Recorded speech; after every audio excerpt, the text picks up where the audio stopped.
Hey guys, thanks for checking out the podcast today. Today we have a special treat. We've got Derek Melton's full demonstration from our Andy Davis Hammer In 2023. So this is going to be him talking about his process, how and why he does what he does, how he shapes things, how he thinks about things, how he figures out his process before he even gets started. So listen to this whole thing. It is totally worth it, and I hope you enjoy it.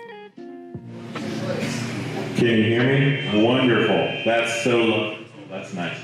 All right, guys, we're going to start our day 2 today. It's going to be all day demos. The biggest thing I want you guys to be careful of is don't push your chairs off the back of the top row, please. That would be nice for you and me. We're going to get started this morning with Derek Melton. He's going to be doing some really awesome stuff. Yeah, give it up for Derek. Following after Derek, we're going to have the Windburns up doing some mosaic Damascus. We've got following the Windburns. Who is that? Is Andrew Larson going to be doing some hand tool forging. And we're going to end our day with Will Stelter doing a full-size chopper. So we'll have our food truck here again today from 11 to 2. They'll be coming, so we'll just come in and out. We're going to keep the demos rolling all day so we can get everybody in.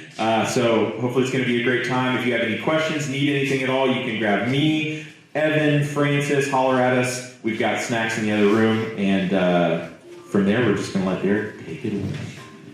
Thank you for coming. Thank you to the people at Coal Iron. I continue to be impressed with their innovation, with the things that they're bringing to market, their willingness to support this community, and just how cool they are. I mean, this is like Disneyland for blacksmiths in this shop, and being around this many cool people and this many cool tools is pretty amazing. So thanks for having me. I really appreciate it. I never got to meet Andy in person, but I started a podcast right after he started doing his riding down the road in the truck kind of podcast, and I did the same thing. I was like, hey, that's a really easy way to get audio out. Just record on your phone and don't worry about all this high fancy editing stuff. Just talk about what you're doing. And so that's kind of become my philosophy for my podcast, but it's also become just kind of my philosophy behind my social media accounts. I don't really do a whole lot other than just turn the phone on and start recording and sharing what I'm doing when I'm in the shop. And that's really what I'm going to do today, is I'm just going to go through making some of the things that I make and sell on my website and just explain why I sell those things, how I make those things, and really most importantly today, why I make those things with induction forging. So, but yeah, back to Andy, I didn't get to meet him, but he was very influential for me in kind of how I do some of my social media stuff. So it's good to remember him today and give him a shout out. So anyway, thanks for coming. Thanks for being here. Thanks for having me. Let's get started. So I'm a weird blacksmith, all right? And I've had this discussion with some guys that are pretty traditional. I cheat like crazy. And so if I can find a way to cheat to make my products faster, less expensive on me, more profitable for me, I am all about it. And if that means using some technology or tool that some might consider cheating or non-traditional methods, I am 100% about it. And when I think about it, I think that's really the spirit of blacksmithing for a long time. Blacksmiths, when the Model T came out and carriage repair industry and horse repair stuff was kind of going down, what did they do? They pivoted, they made power tools and better welders to make their stuff faster so they could work on cars, right? So blacksmiths have long been the guys who developed, foot-powered treadle hammers, Da Vinci hammers. That hammer, that Da Vinci hammer, is a perfect example of a blacksmith saying, I am willing to cheat, right?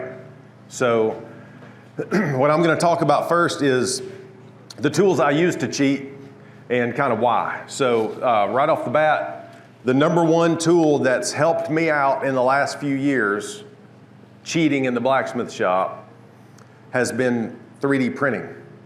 So I use a 3D printer to prototype. I use a 3D printer to make little anvils that I've given out here. Sometimes I use the 3D design software just to kind of start getting in my head what I think I want the end product to be, or to shortcut a process. And so one of the first things that I made was a bottle opener blank. And this was the 3D printed version. And this is the laser cut version, all right? And so if you've ever made a bottle opener, you know, you can start with this, and you can grab a slot punch, and you can punch your hole, drift it open, 3 different size drifts. Then you go to the horn, and you got these little mouse ears you got to knock down, you know, to make it nice and round. And you spend all that time to get to here, where you can kind of then, in my opinion, start making your bottle opener. All right. Well, I had a project where I needed to make a bunch of bottle openers, like a bunch. And so I decided to cheat. So I went to the 3D design program, and I designed this very, very simple piece of flat bar with a hole in it. I'm gonna pass that around. And took that back to the shop and hooked it over the horn of my anvil. I was like, is that gonna work? And it was a little too small. So I went back inside, redesigned it, printed another one, came back out to the shop, and I was like, all right, that's perfect. That's gonna work. So then I sent that to Send Cut Send. Shout out to Send Cut Send. Who uses Send Cut Send in here? Woo! Yes, they are awesome. So I sent that blank to Send Cut Send, and I said, send me, 250 of those. And I think at that quantity, it was like $1 a piece or something. So for $1, I was able to get that bottle opener blank sent to me, ready to go to the horn. So I shortcut probably 30 minutes or 15 minutes of, now I'm not a traditional super great blacksmith, so Andrew could probably slot punch that hole and have it look perfect in about the same time that it takes me to go grab the bottle opener blank. But for me, it was a big shortcut of time, and so it was a huge time saver having that thing 3D printed. And so now I call that the 3-minute bottle opener, that blank, because I've timed myself. I can make a bottle opener by grabbing that blank, and then 3 minutes later, it's ready to finish, like spray paint or hot oil or whatever. And so, in my opinion, that's 3D printing being used. That's subbing out laser cutting. I would love to have a big CNC laser cut machine in my shop, but I don't know where I'd have to hang it from the rafters. I don't have any room anymore. So I sub that part out. And so for me, I don't have a milling machine in the shop. Not that they're not great. I would love to have one. I don't have a lathe in the shop. I send those jobs out to guys that do have those machines. And so for me, that saves me time. It saves me energy. And I think in the long run, it's saving me money. So the bottle opener blank, that's like the first example. Last year at Blade Show, I was taking a bunch of hammers to sell, but I wanted to have something that was kind of blade themed. So I did the same thing. I got some of these bottle opener blanks in the shape of a Japanese kunai, which is like a little ring knife kind of thing. And so I took these and then did a little forging on it. Forged the bevels in and pushed in my tab and called it the kunai bottle opener. And I took a load of those to Blade Show and sold every one of them real quickly. And so that was, in my mind, another opportunity or another time when cheating worked really well for me. So, and when I say cheating, I'm talking about shortcutting the process. It's not like there's some big controversy out there. Somebody's, all up in my DMs telling me that I'm a horrible blacksmith for cheating. But that topic kind of comes up on social media from time to time. People will see somebody doing something like that, and then they go, oh, that's cheating and that's not traditional. And I'm like, you're right, 100% that's cheating. So And so the bottle openers were one thing, and then the swage blocks that I've got now, those also started out on the 3D printer. And so they started out in my head as so I was making coffee scoops, and I was using a 90-pound swage block from Laurel Machine and Foundry, and I was picking that 90-pound block up, and I was moving it over to my fly press, and I was swaging out copper stuff every once in a while, and then I was moving it back and changing tooling out on that fly press, and I was like, it'd be a lot easier if I had a dedicated little block. And so I watched Alex Pole Ironwork. I watched their channel, and when they make their coffee scoops, they made a little bitty tiny swage. It's just one swage for that one process. And so I went to a local machinist in town, and I said, hey, I need a swage block that looks like this. They got this half sphere for my coffee scoops. I want to do that. And he was like, great, that'll be $350. I was like, no, I'm not doing that. And so I started looking around at what it would cost to get some of these made. And for machine work, this was not feasible. And so I went the route of having these cast. And so these are cast in a foundry, but these started in Tinkercad, which is a super, super simple. If you have a 3D printer and you want to start doing this kind of stuff for blacksmithing, the best place, in my opinion, to start is Tinkercad. You're going to feel like it was made for a kid, because that's what it looks like. And it was. It was made to introduce children to 3D design, but it's a pretty powerful program in that it is an additive and subtractive 3D design method. So to make this block in 3D design, I created a square, I extruded it up, dragged it with my mouse, got it to the dimensions I want. You can set it to inches or millimeters or whatever. And then I started taking shapes. Like I took a rectangular and I said, I want that to be a rectangular hole. And I slide it through the box and hit subtract, and there's the hole, And so I just kept doing that and kept printing prototypes and going out to the shop and putting them in my vise, putting it under the tire hammer, and until I got the prototype where I was happy with it. And I was like, hey, I think that's a useful tool. I know I want to use it. And so I sent it off and had it made. And so now it's become a real thing. I think that's really cool that this real tool that people are using now started off in a child's CAD program on my computer. And so anyway, that's 3D printing. I wanted to talk about that for just a minute and how important 3D printing for me is in my shop, helping me to speed things up.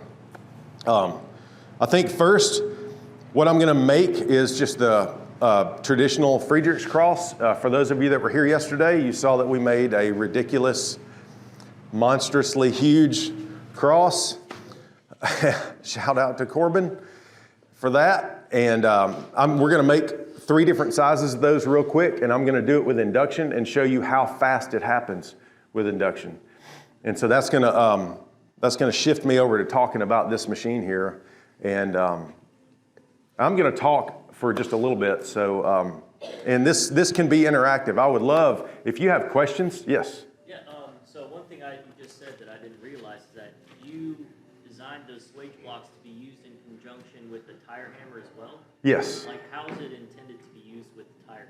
So on a Clay Spencer tire hammer, the bottom die on a tire hammer is a bolt down kind of die. It's a flat 4-inch by 4-inch plate with a rectangular die block. I have a Raymond head. Yeah, same exact die. Yeah. So that die, the height of that die is the exact same height. I measured the die from the base of the anvil post to the top of the die, and that's why this is this thick. So you can take the die out of a tire hammer and slide this in place without having to mess with your spring tension and your throw on the tire hammer. And so the idea behind that is you can slide this under your tire hammer and upset tools in the hardy hole or whatever, Now obviously if you put it on end, you're not gonna have as much working space, but my idea was I may want to use this, and I do use this for making ball peens. So if I'm working a ball peen billet, I'll flip over to this side with these real deep swages, and I swage the face of the ball peen in this super deep form. And so that's one reason that works. But yeah, I designed those blocks to work. Tire hammer, hydraulic press, fly press, at the anvil, hopefully. Gray or nodular? I'm sorry? Gray iron or nodular? These are 6150. So they're spring steel. I think 5160 is spring steel. I think 6150 is too. It's just, I think it's 6150 is a different amount of chromium in it, I think. Check that. But so Induction. So the first time I saw an induction forge was at Clay Spencer's shop. So I went and built a Clay Spencer tire hammer in a class and realized that I didn't know what I was doing with a power hammer. And so Clay was offering a power hammer tools class. And so me and two other guys went and took a weekend class with Clay, and we made a bucket full of power hammer tools using the tire hammers, and that was amazing. But in that class, we made these. We made spring tools for tire hammers or for any power hammer, right?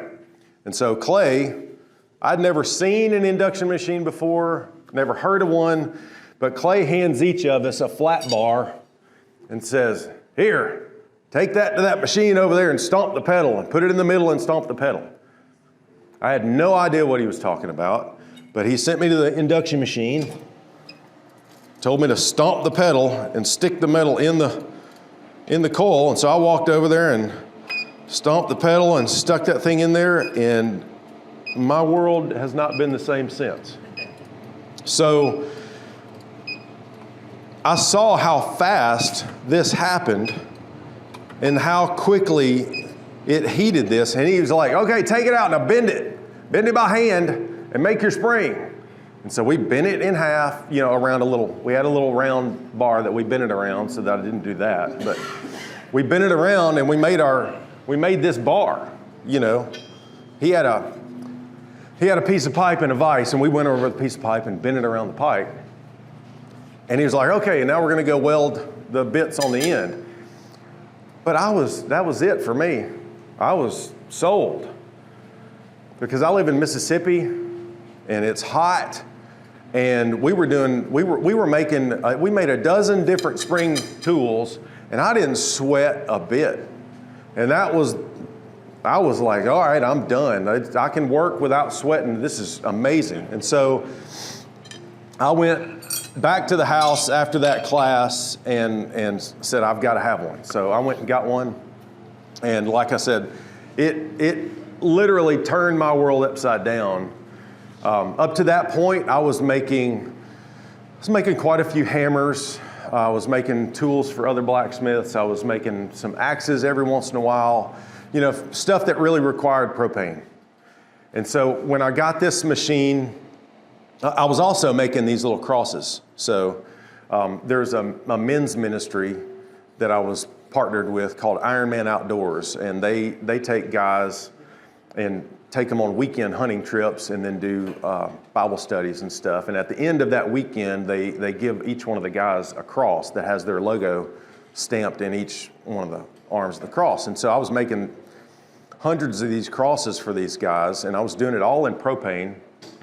And so when I got back and got the induction forge set up, I thought, man, what if I make these in induction, how will that work? And so I started making these crosses in induction, and I've never looked back. And there's a few differences. If you're going to do batch work like that, there's a few differences. Sometimes you might want to do part of the process in propane, just to because you can stack a load of material in a propane forge, and just keep going through process one or step one. The good thing about that is you can get a lot done really quickly. The bad thing about it is it will work you to death. A gas forge will just absolutely eat your lunch if you let it.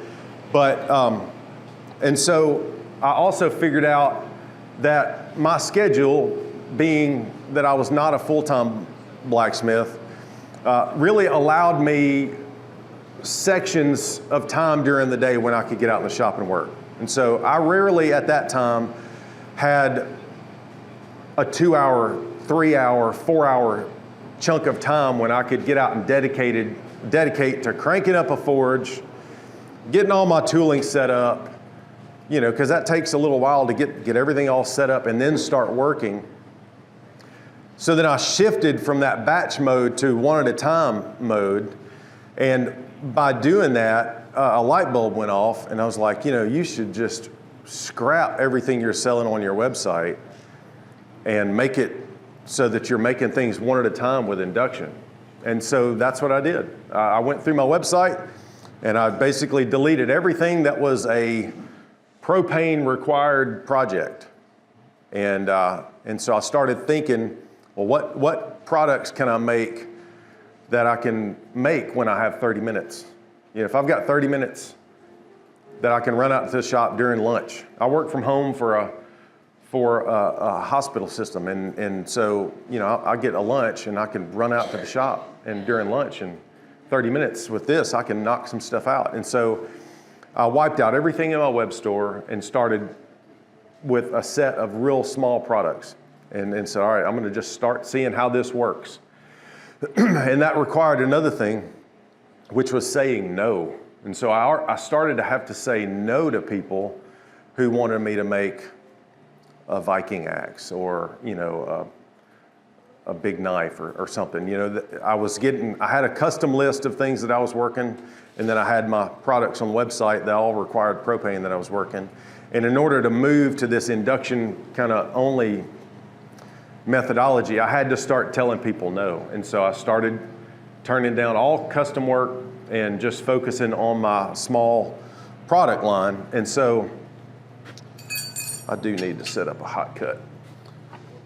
So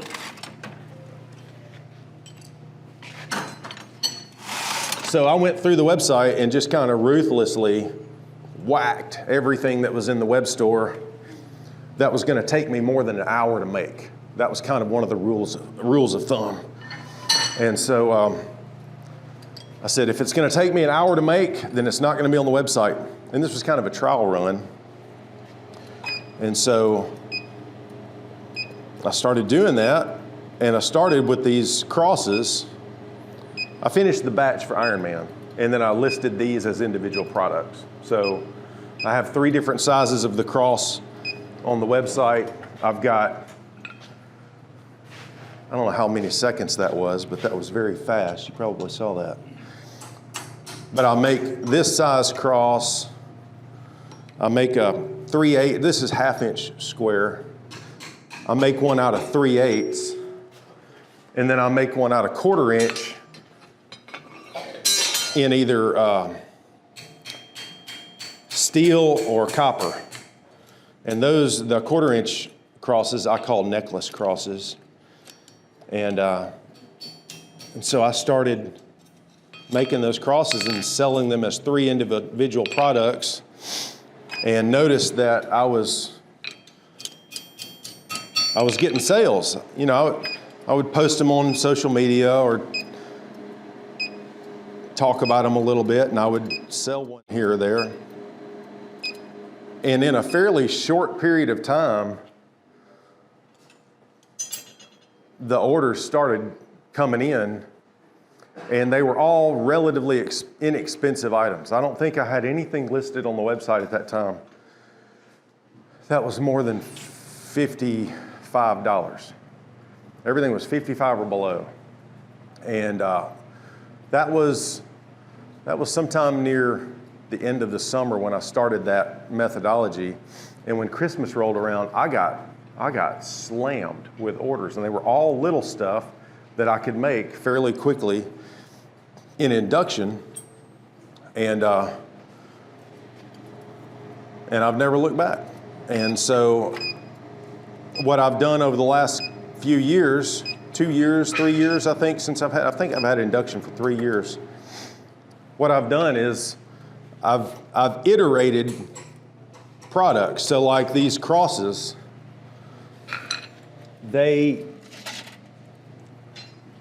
started as just a plain cross, right? Then I added a stamp with like Proverbs 27:17, the iron sharpens iron, stamp. I put that on there, and then I'd list that as a second product. Proverbs 27:17 cross, striped textured cross, round hammered textured cross. And so the one cross quickly became 7 different products, simply because I was either doing a different texture or I was doing a different stamp. And so some people, would order, they'd order a big item, I say $50 steak turner or something, and then they'd throw one of these in, a small item. And so then that started the bells,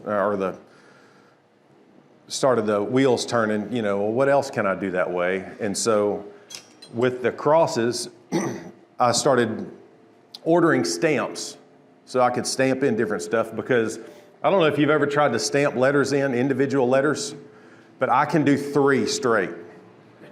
Beyond 3, and I'm done. It looks like, a first grader was cut loose in there, and it's like, it's all over the place. And so I decided if I wanted some phrase or some word that's longer than 3 characters, I spend the $120 and have a stamp made. And then it's perfect every time, and that becomes another product. So that makes sense? So I use, and people always ask me who I use for stamping. I use Honeck engraving, Maria Honeck.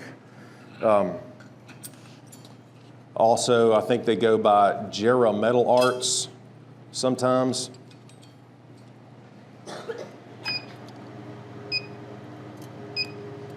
So I was talking and I let all this heat run out of this cross, which is a good way to show you what I'm doing now. Can you see when I do that? So I'm sticking each leg of the cross in, and this cross has gone crazy on me. It's all twisted, but I'm just sticking each leg in just for a couple seconds, just so I can get a little heat in there, and I'm using needle nose pliers just to pull that apart just a little bit. When I make these, sometimes they open up really nice and straight.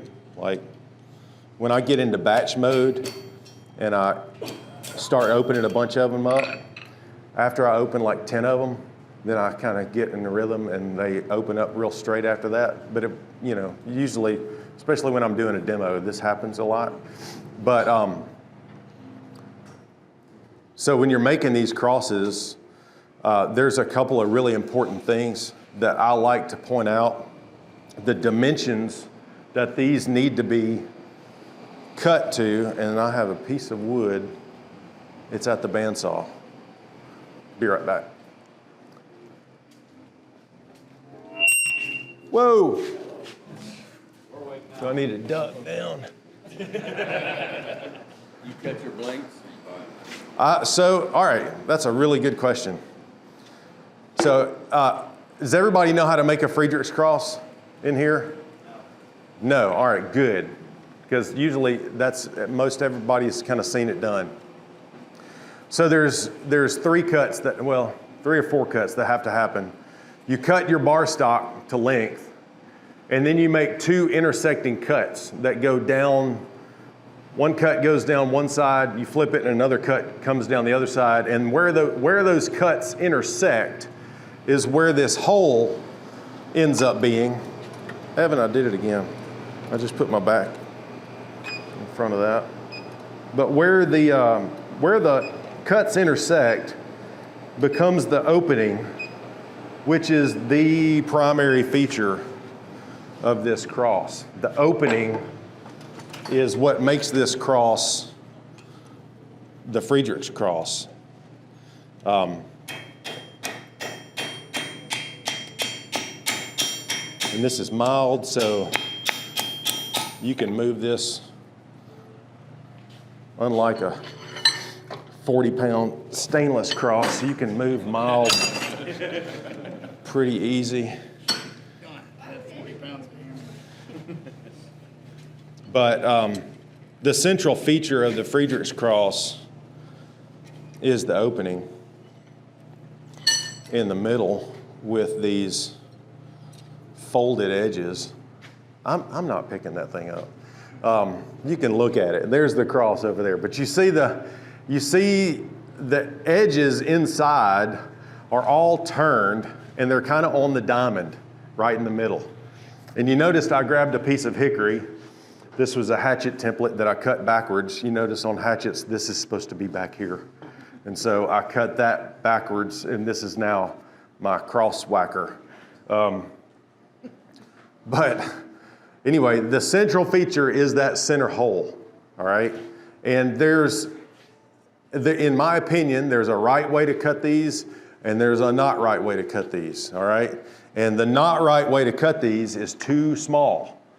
Don't cut your hole too small. If you cut the hole too small, it looks weird. And that's fact. That's not my opinion. It looks weird, all right? Because the cross is based on the golden mean. You want to explain the golden mean to everybody? Not really. Yeah. It's a ratio. The golden ratio is found in all creation. It's found in seashells and tree leaves, and it's all over the place, but it's a ratio of measurements, okay? And the cross has that ratio. And when that ratio is off, the cross looks weird, okay? What? 1 to 1.618, all right? That's the ratio. And so the ratio, where to cut this top leg has to do with the ratio. And if you cut that top leg too small, all right, that cross looks weird. And the reason it looks weird is that your eyes tell you it looks weird because we were all created with the golden mean up here. You can believe that or not, but it's true. So anyway, your eyes will tell you whether it looks right or not based on the golden mean, okay? And if you cut that hole too small, the center hole will not match the golden mean of the arms, okay? And the center hole will look real tiny and pinched. And somebody will look at that cross that you made and they'll kind of give you that pat on the head and say, oh, that looks nice. When in reality, their eye is going, that looks weird, all right? So open that thing up. And the way to open that cross up is to document your measurements and cut it the same way every time. And so this is my cutting board. I keep this at my bandsaw, and this helps me make my products look the same every time, and it helps them not look weird. And so on this side of the board, you can see I've got, I don't know, that's 5.5 piece of 1/2 inch. This is where I line up the 1/2 inch square, and I make a mark on right here, and then I'll flip the bar, I'll flip the 1/2 inch square, and then I'll make that top mark. And so then I'll cut. I'm gonna hand this one around so you can see it. This is what a Friedrich's cross looks like before it's opened up. And so this is the 3/8 version. This is what I call a keychain cross, okay? This is probably, I make these more than any other thing in my shop, besides steak turners. I make a lot of steak turners, but these and steak turners probably are putting my kids through college. So you can see, if I lay this on the side of this board, let me get where you can see that. So let me grab one of those Sharpies.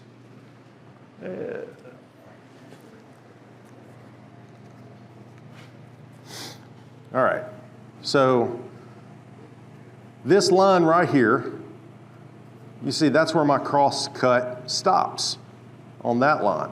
And then if I flip this over, this line up here is where the long cut stops. Does everybody see that? Does that make sense? So the first cut is to length right here, chop. All right, the second cut is for the side arms of the cross, the short arms that spread out to the side, that's that. And then you flip it, and then you make a long cut that goes all the way through. And you'll see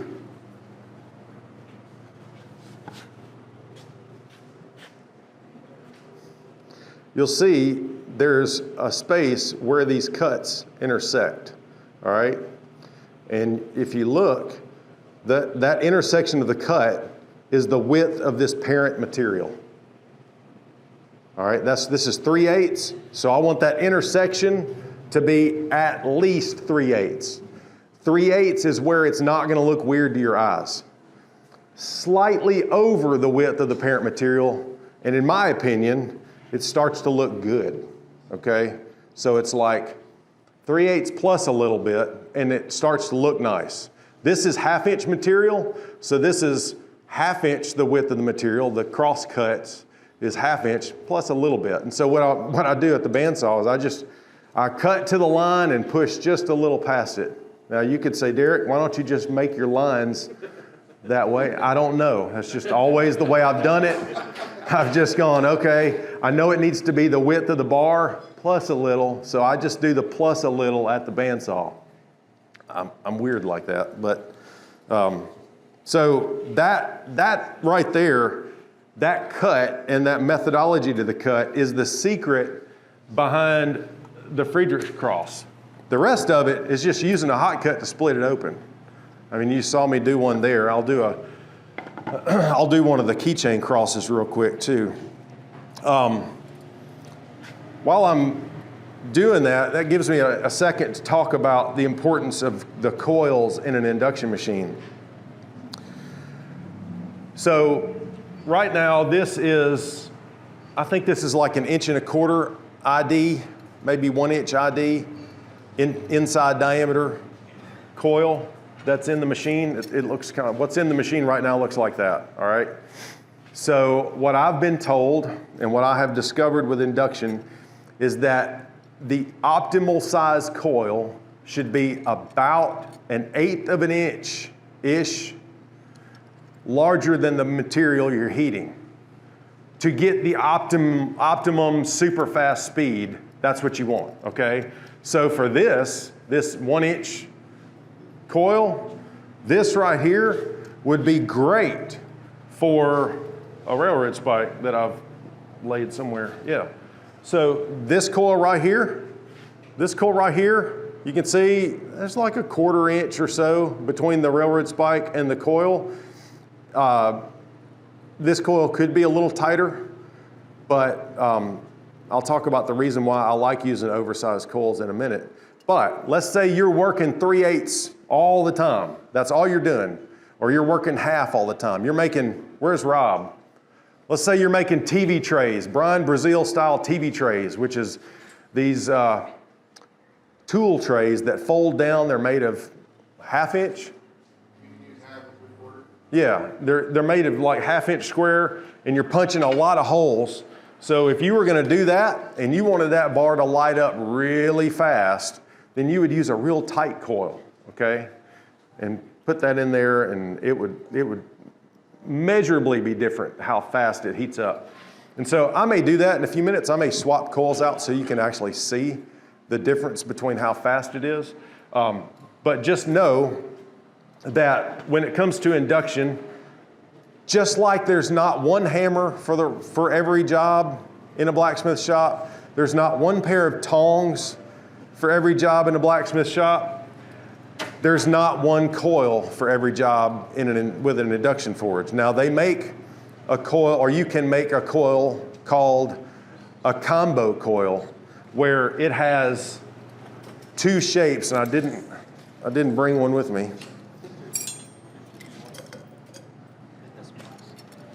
Oh, that's my box. But a combo coil looks like this. It's a lot more coil, or a lot more copper, but it's got a flat bar section. It's got a flattened oval, basically, and then it's got a round section in the front.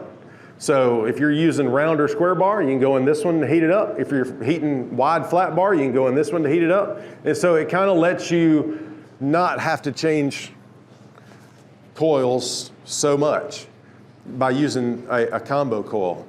The trade-off is the more copper you have in your coil, the less effective the coil heats the material. Have y'all found that to be true? And so it's like, if you make a coil, and I've seen them, I've seen a triple coil with like 3 different shapes. if you make a coil with all that copper in there, it kind of kills the speed that it heats. Now, it'll still heat it, and it's still pretty effective, but just know the longer the coil gets, the more speed you're going to lose. So, this little booger right here, this guy is going to heat 3/8 material lightning fast, like super fast. So if I was making a big batch of these 3/8 inch keychain crosses, I'd put that one in the induction machine. There are all kinds of different shapes of coils. This is called a pancake coil because it kind of looks like a pancake. This also looks just like what you see in in your stove at home. Same principle, same kind of thing. It sits like this. Stuff you put over it gets hot. So if you're working something that's really kind of odd shaped, you can put this right here and kind of go over it like that and get it hot. There are taco coils, and the reason these are called taco coils is they kind of look like a taco, right? And so these fit in the machine like this, and these allow you to pass material in and out of the coil without having to go through a circular hole. So sometimes you've got something odd shaped like these crosses. I've used a taco coil in these crosses quite a bit, doing this kind of stuff right here when I'm doing a big batch. These are pretty handy. I mean, do you see where I'm going? There's like all kinds of different shapes, right? This one was made and described to me as a chef knife heat treating coil for taking a long, thin chef knife and going in sideways. And I've put this on one time and put a blade in there, and it was almost too fast. Like the thin edge of a blade was just like white, just real fast. And so, but anyway, that's what that is. And so you get the idea. Your imagination is where it stops as to what you can kind of shape the coil to be. Now, you'll notice that most of these coils, most of them have 3 to 4 turns, all right? There's a reason for that. There's a whole lot of complicated math behind that. I can't explain that to you today. Just can't. So all I can tell you is that once you go past 3 or 4, usually it starts to kind of lose effectiveness a little bit. Now, I've seen some videos of these guys, like in Pakistan, that are using these induction machines, and they've got a little ramp, and they've got ball bearings that are sliding down and clicking into place and sitting in the induction coil for a second, and then something clicks and it goes down and another one drops right behind it, and then they've got these things where they're putting pieces of round bar that are this long, and they've got a coil that's that long, I think those induction machines are using some kind of electricity that I don't have access to in my shop. So, but for these machines, the 15 kilowatt that use 220 volt single phase power, 3 to 4 coils is where you want to be. You go beyond that, and it's going to slow down. It's going to start to kind of get not super fast. So I feel like I'm talking way too much. I need to work. Does anybody have any questions? Where do you purchase your coils? I purchased my coils from a guy in Canada. His name is Terry Cash. And I have made my own coils several times. There's not a whole lot to it. If you go buy the 1/4 inch refrigerant tubing tools that HVAC repair guy would use, you can make your own coils really nice and easy. One thing I'll say about that is if you buy the cheapest tools, you're going to have really ugly coils. They're not going to work real great. Those coils are, they're 1/4 inch. Here in the US, they're 1/4 inch round copper tubing. And if you try to bend them or shape them with real cheap tools, or you try to flare the ends, because this is a flared end that goes on here. I'm gonna pass a coil around. You can see how the copper is flared on the end. You can kind of see what they're made of. But that flaring tool and the bending tools, you got to spend a little money to get good tools. And if you don't, then you're going to struggle to make good coils. And so I went and bought the cheapest tools I could find. And guess what happened? I made really ugly, not so great coils. And so Terry Cash in Canada started making these jigs that he can wrap a coil up in no time, and they're really nicely done, and his prices are pretty reasonable. So when I need a new coil, I just call Terry and I say, hey man, I need a coil. And he makes them. So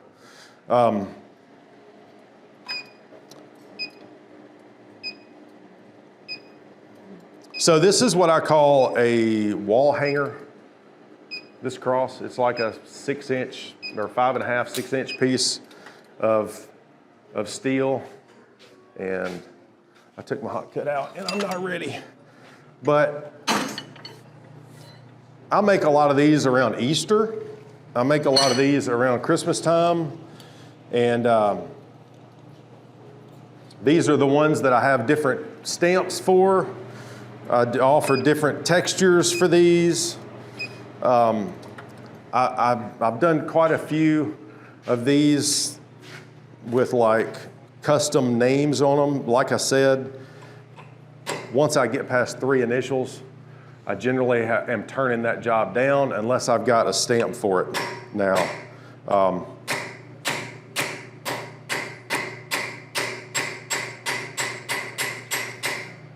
You measure that by eye?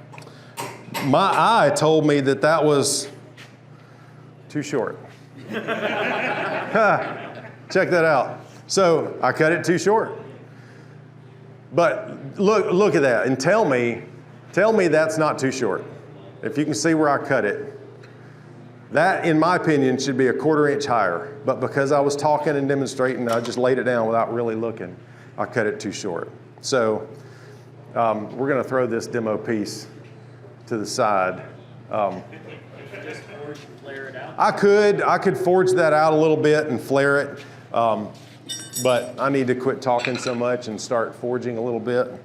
So I'm going to move on to the keychain size. Again, these are 3/8 square, and I do stamps on these as well. I do little custom stamps on the little 3/8, and these are one of the things that I do the most of is the 3/8 size. Sometimes if you can't get it started, you have to go to the side a little bit and booger it up like that. So when we were making that big stainless cross yesterday, I kept looking at that, and every time one of the arms would go kind of weird, all I could think was how easy it is to fix that bend in a little cross and how ridiculously hard it is to fix it in the big one. Because this happens quite a lot when I'm forging these. They kind of, if you're not applying pressure equally in all directions as you're opening them, they will kind of tend to, I can't find my, there we go. They'll kind of tend to go in different directions. But because the induction forge gives me heat so fast, and I don't have to throw it back in the propane forge and wait for a minute, you know, when they kind of go weird, I just go, okay, I'll just get a little more heat and open it up that way. It is important when you open these to try to open each leg, like both legs at the same time. You were talking about that yesterday. Yep. And so if you open, like if you grab this and you open one side like that, and then you tried to open the other one, the areas where it twists to make that nice feature in the middle, they won't twist right. They both have to twist out at the same time. This is a feature that I use with my coal iron induction machine, is this plate right here. This is just a piece of 1/4 inch plate. I sit this under the machine, and it's kind of my work table. So I brought my work table with me. So you've seen that happen a couple of times that spark. So what happens when when I do that? So when I'm doing that, what's happening is I'm touching the copper here, and then I'm completing the circuit, all right, by touching it in two places at once. If you put your work into the coil and make 2 points of contact, it throws a spark just like a MIG welder touching off, and it'll do like a MIG welder does to your work. It'll leave a little divot in your work, which is not real fun if you've completely finished your work and you're putting the last heat in and you arc it and put a nice little burn spot in your work. That will happen. It will actually eat into your work just like a little welder. I have heard that it's not good to do that to these machines. I've heard that it stresses them out, that it's bad for it, and that people have had their machines fail when they arc that, or when they arc it like that. I've done that more times than I can count in 3 years. I do it every time I use the machine, pretty much, because that coil that I passed around has like a black paint coating on it. I don't know if you saw that. That was something that Terry Cash was experimenting with to see if that coating would prevent the arcing, and it doesn't, or it doesn't do it very well. And so the only thing I've seen that really will prevent the arcing like that is two things. These coils sometimes come with this little ceramic fiber tubing around them. That prevents it for a little while, and then eventually you burn that tubing off like you see I've done here, and then you're exposing copper in there, and it starts doing it again anyway. So it's just one of those things that happens, and it absolutely just freaks people out the first time they see it. If they come over to your shop and you're showing them, hey, look how cool induction forging is, and that happens, they don't like it usually. It freaks them out. And so just know I don't feel any shock when that happens. It doesn't hurt. I don't feel it at all. It's not like, I don't think it's dangerous. And again, I've done it so many times, I'm not really convinced that it's bad for the machine. So it's just one of those things you kind of got to watch for.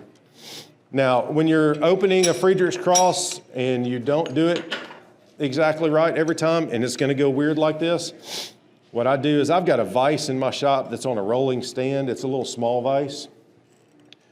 And I will open the cross and then stick each arm of the cross into a vise and just pull and twist until it starts to move. And I'm doing this all cold because, again, this is mild. And what I do is when I put the cross in the vise, the jaws of the vise are a straight edge. And so the arms of the cross are either in line with the edge of the vise or they're not. And so when you put the cross in the vise and your cross is doing that, then you know you got to bring one arm up, and so it's in line. So I just move the arms of the cross until it's in line with the edge of the vise. That does require that you've got a half decent vise. If you've got a vise where it's not straight, then that won't help you. So that is a 3/8, what I call the keychain cross. And you see, I can't get this in the coil anymore because the arms are open. And so I just keep moving it around. But one thing that's also neat with these machines is the edge of this coil is a radiant heat source as well. So I'll give you my 30-second explanation of how induction forging works. This is as technical as I can get about it.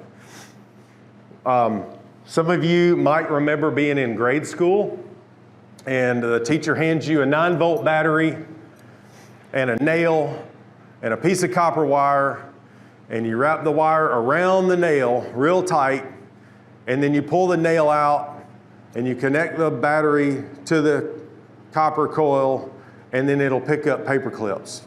You can stick the nail in there and then the nail will pick up paper clips. It makes a magnet, right? You remember that? That's what induction is doing, as I understand it. But instead of a battery connected to a wire that's wrapped around a nail, it's 220 volts with a copper tube with a lot of electrical wizardry happening in here to convert that to theoretically 15 kilowatts of power. And so when you stick material into the coil, it is making it magnetized, but as I understand it, it's shifting the polarity back and forth. And so like, it's shifting the polarity of that magnet back and forth like 1,000 times a minute or something. Like it's shifting polarity back real fast, and that shifting polarity is what causes the agitation in the steel molecules and creates heat. Sound all right? That's my explanation of how it works, other than press pedal, metal get hot. You know, that's usually what I tell people. But if you know that about how it works, because it's a magnetic field that's oscillating back and forth like that, that magnetic field, if we could see it here, like if we could put on special glasses that let us see magnetic fields, what we would see is like, take two funnels that you use to pour oil in your truck and stick them together and make the ends meet inside this coil. And those funnels would be what that magnetic field looks like on the outside. And so as you're using this machine, it's not dangerous to stick your finger in there while it's running. I just got a little tingle because I'm completed the circuit. If you complete the circuit with your finger, it'll tingle you. So don't do that. So I've got my finger inside this coil, right? So I'm going to stick the metal in the other side while my finger's in there. Watch what happens to the metal. The metal's getting hot. My finger is not, okay? This is a fun experiment to do unless you have a metal splinter in your finger. It is not fun anymore. And so I have a little chunk of 4140 that is right there. All right? I'm telling you, I just felt it. So I was on my treadle hammer center punching something, and I didn't have my center punch properly dressed, and I sheared the tip off of my center punch, and it went straight into that hand about a half inch down into the meat of my thumb, and it's still there. And so I didn't think anything about it for about a week. And then I was sitting there, and I happened to have my hand close to the coil while it was running, and it lit that little pencil lead piece of 4140 up in my hand instantly, and I remembered what had happened. So that is something I want to mention. I have a gold ring on this hand. All right, I'm a married guy. This is a bad idea. Gold will conduct heat in this machine just like copper will, so as you're using something, if I was, you notice I'm doing all this with my right hand with tongs. I've made this mistake, and I've had a good friend make that mistake. He got his hand too close, and he got a 360-degree blister around his finger just about that quick. So if you're going to use these machines, it's probably a good idea to take your rings off or keep your fingers with rings or embedded metal away from that. So anyway, I've been talking forever, and I've made almost nothing. So one thing that I think would be good for like demos is like to show the magnetic field. There's this one time I took some really thin stainless sheet, and then you just put it up next to the coil, and you'll get like a bright, just red circle. Oh yeah, yeah. Sheet. It's like a good way to show where the. But you can do that with any sheet metal. You could put it on there, and it would ring around and show you where the heat. It would light up the heat in a circle, and you could see where that is. Also, I've noticed that as I use these machines, if you hold it to the side like this, you can use this to get heat in the material. It does take longer, but you can also, if the material is a little bit bigger, there it goes, it's starting to light up. Do you see that? I don't know if y'all can see that. Yeah. So I'm just on the side of the coil. I'm not inside that coil at all at this point, and it's lighting it up. With thicker material, doing that, you can sometimes feel it tugging at the material. You can feel the magnetic field kind of pulling it back and forth a little bit. All right, let's try to cut this one not too short.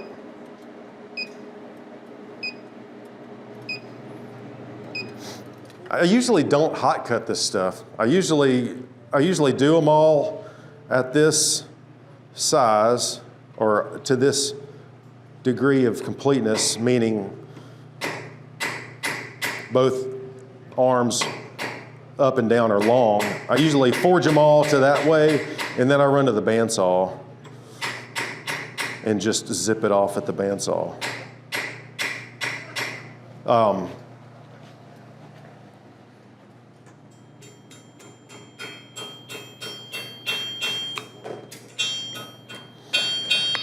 What I do to finish these crosses most often is I just do a really quick, I don't know what this technique is called. So what I do is I usually just come on one side of the very top and then on the other side like that.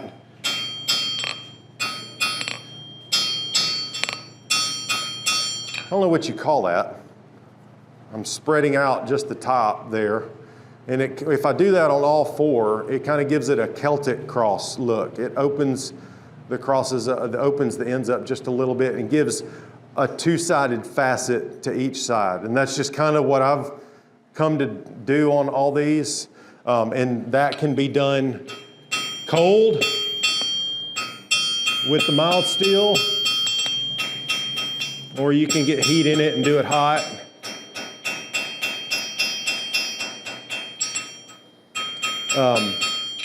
Or you can start texturing it out. I've done stripe textures on these where I use a cross peen. I've done round ball texture on these.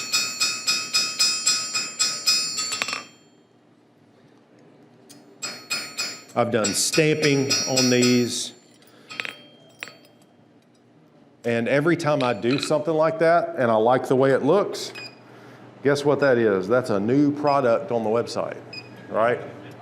So I've got a little notebook in the shop where I keep kind of ideas, things I'm working on. And if I do something like that, I'm like, oh, that's cool. I think that would actually sell. I'll start a new page in the notebook, and I'll make 2 or 3 of them, and then I'll throw them up on the website. And there we go. There's a new product that fast. So the last thing I do is just zip off any sharp edges, because I feel like these are going to go in people's pockets or on their keychain, and I don't want anything sharp.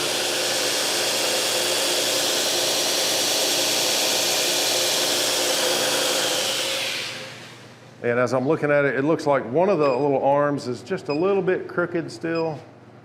So I'm just going to get a little heat. You see how little heat I put in that? Almost everything I make now is some form of mild steel. I do a lot of my work at like a dull red now on this stuff, just because I can go to that induction forge in 5 seconds. I've got dull red, then I can go to a tire hammer or, So I do a whole lot of work at those low heats.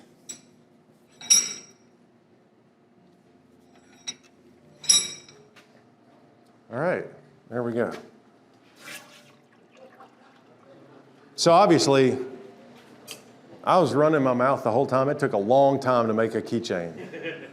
But normally I can make these with induction, totally by hand. Obviously, I'm not using a power hammer or anything for this project. I can make these with induction in just a couple minutes, usually, if I have the stock pre-cut. The longest part of making these is usually going to the bandsaw and making the cuts.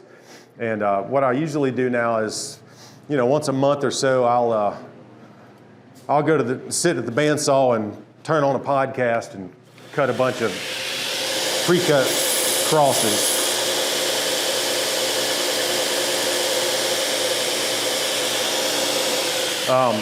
I don't think I'm going to do this here today. I could if I'd asked for it. What I usually do is I'll take it when I have it finished. The very last thing I'll do is I'll get it to a red-orange heat, and I go to a wire wheel and I hit it with a wire wheel and strip all the scale off. So there's absolutely zero scale, and I just keep it at the wire wheel until it cools down, and then I set it to the side, and that's kind of how I finish these. The last thing I will do after I knock the scale off and it's cool is I will grab a little rag with acetone on it, wipe it down, make sure it's clean.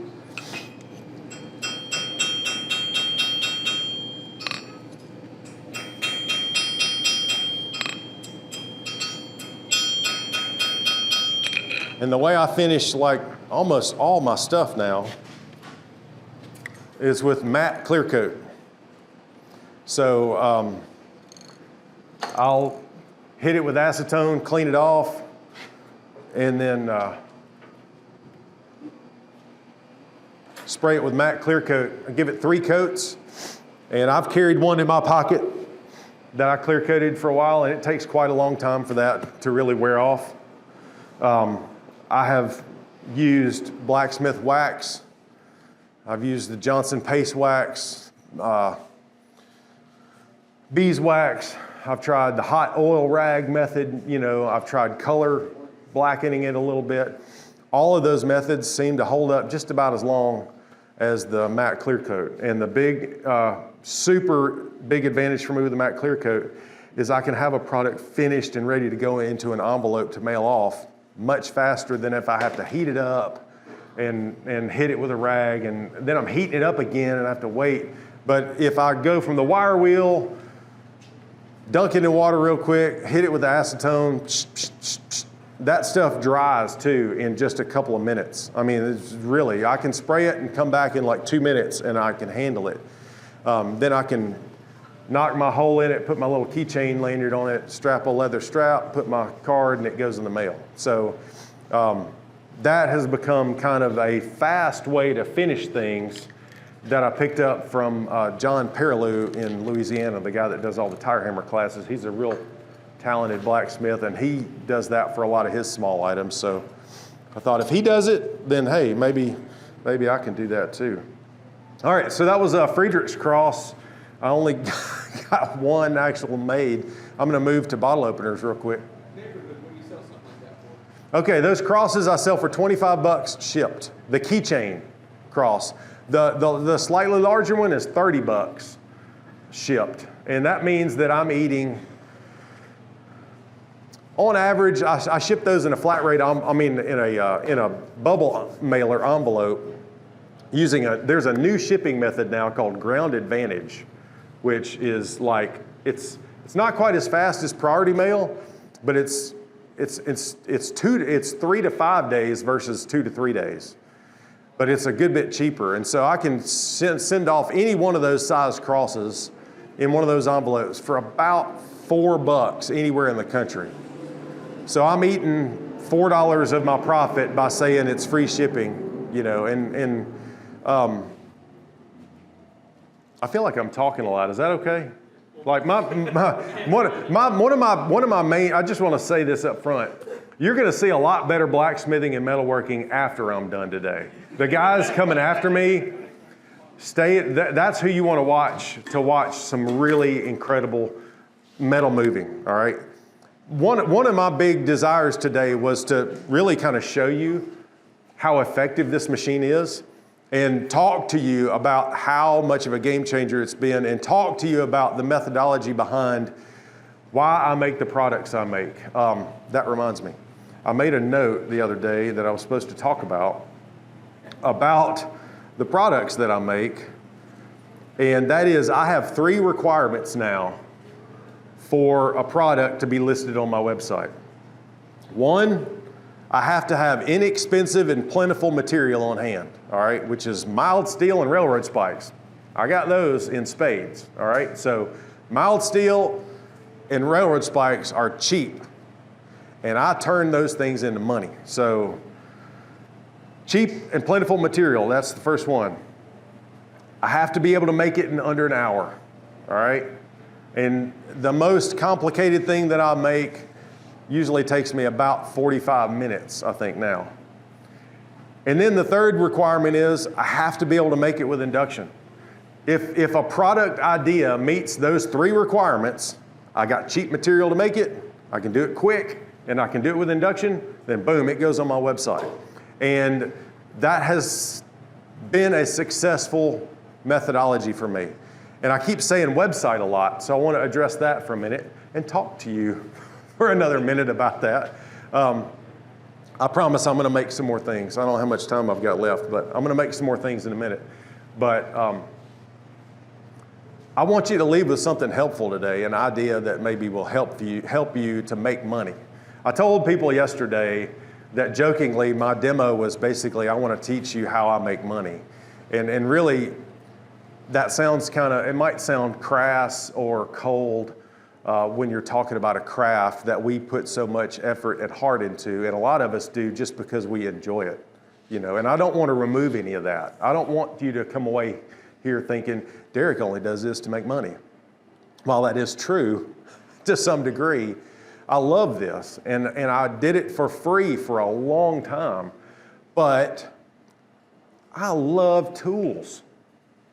And I love buying tools. And it was hard to convince my wife that I needed to buy more tools using our personal checking account money. And so when I started a website and started a business and started using business money only for blacksmith things, that helped me in a lot of different ways, all right?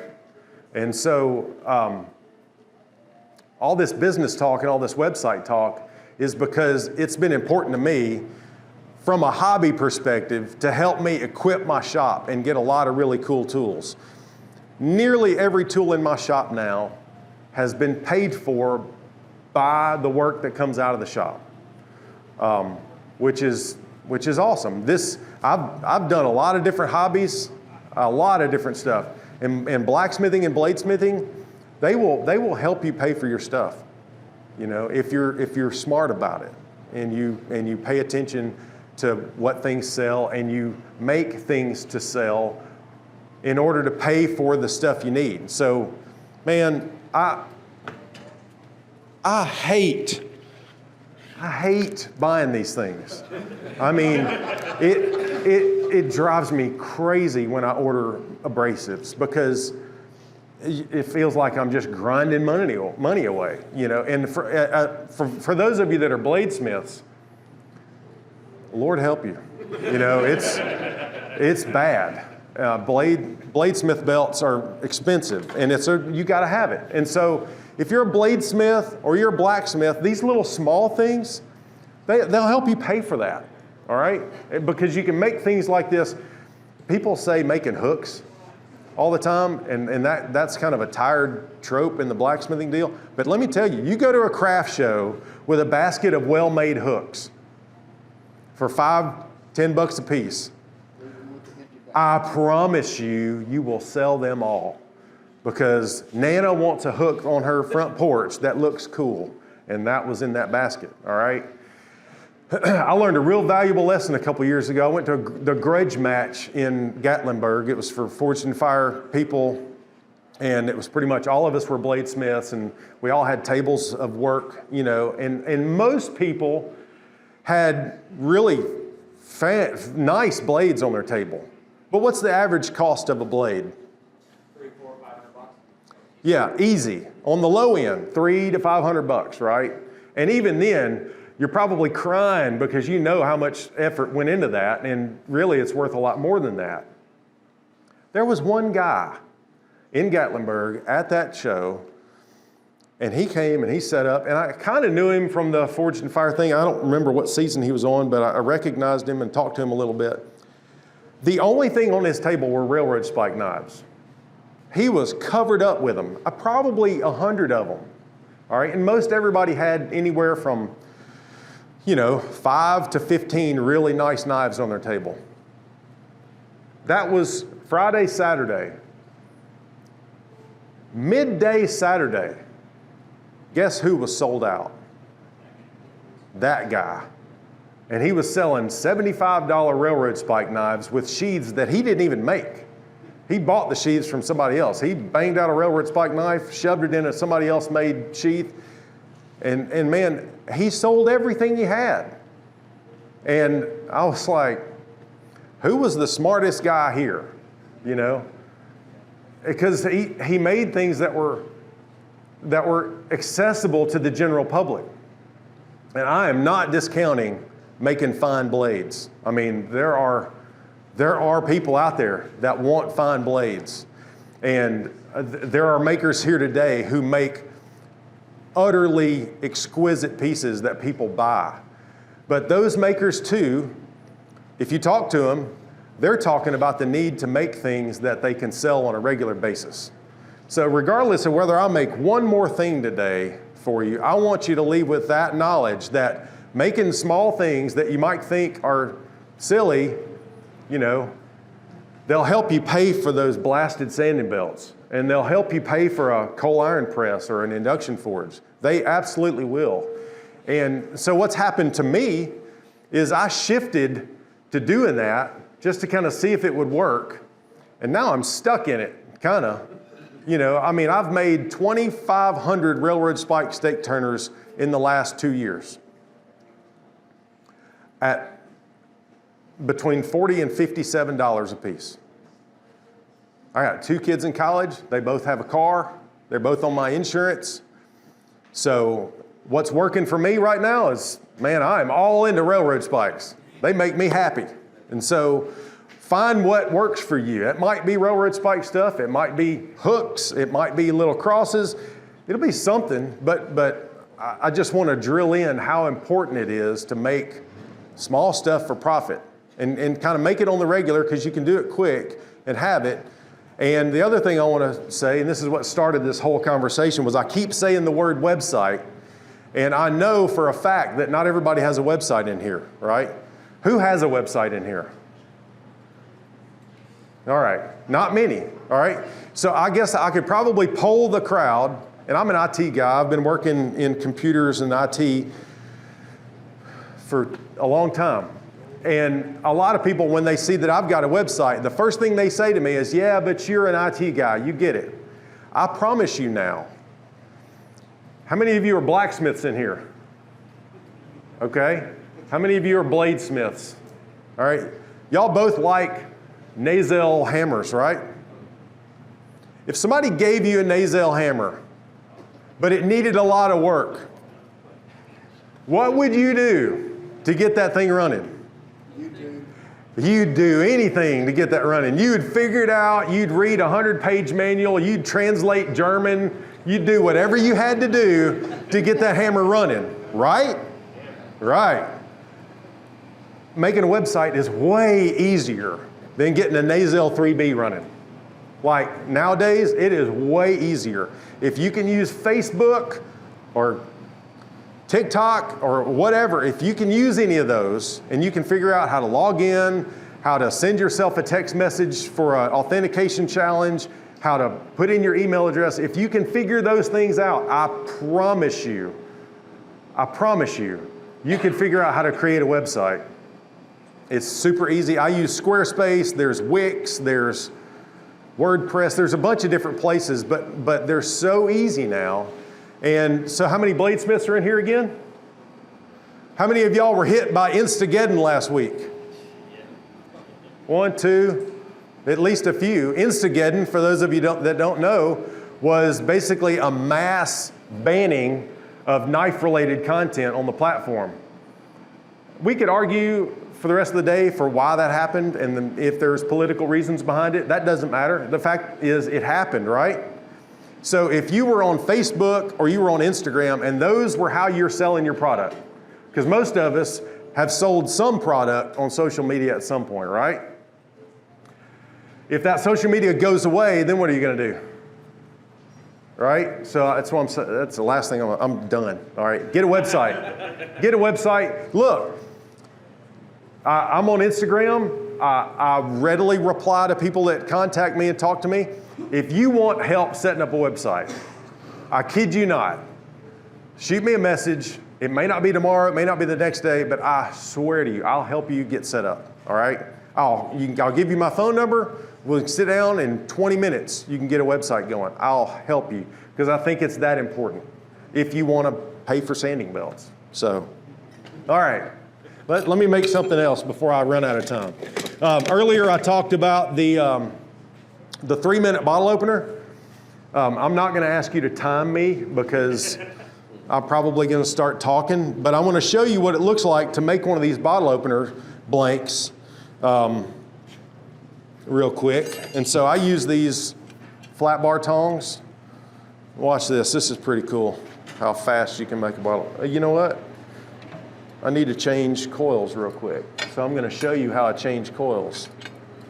So to change coils on the induction machine, turn the machine off first, all right? Because there is water.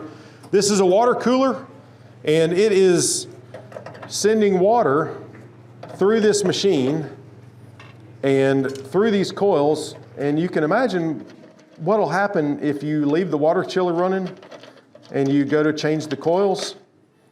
You'll get a shower real quick.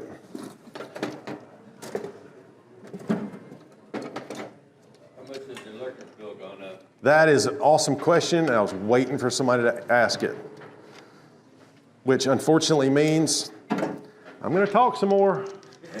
So I have had induction for 3 years, and I did the math. All right, so I was curious about what it was doing to my electric bill because, you know, when you first get this machine, you step on the pedal and you see how amazingly fast it heats metal. You're going, oh gosh. There goes my electric bill. Well, I did the math, all right? So I used induction for an entire year, making the small things I've been talking about, you know, the things I sell on my website. I used it for a year, and then I went to my Entergy website. We use a company called Entergy in Mississippi. I went to their website and downloaded the bill. So what I'm doing now is I'm just looking to see if it's leaking. Sometimes when you change coils, if you don't get the flares seated just right, it'll start dripping. But it looks pretty good. All right.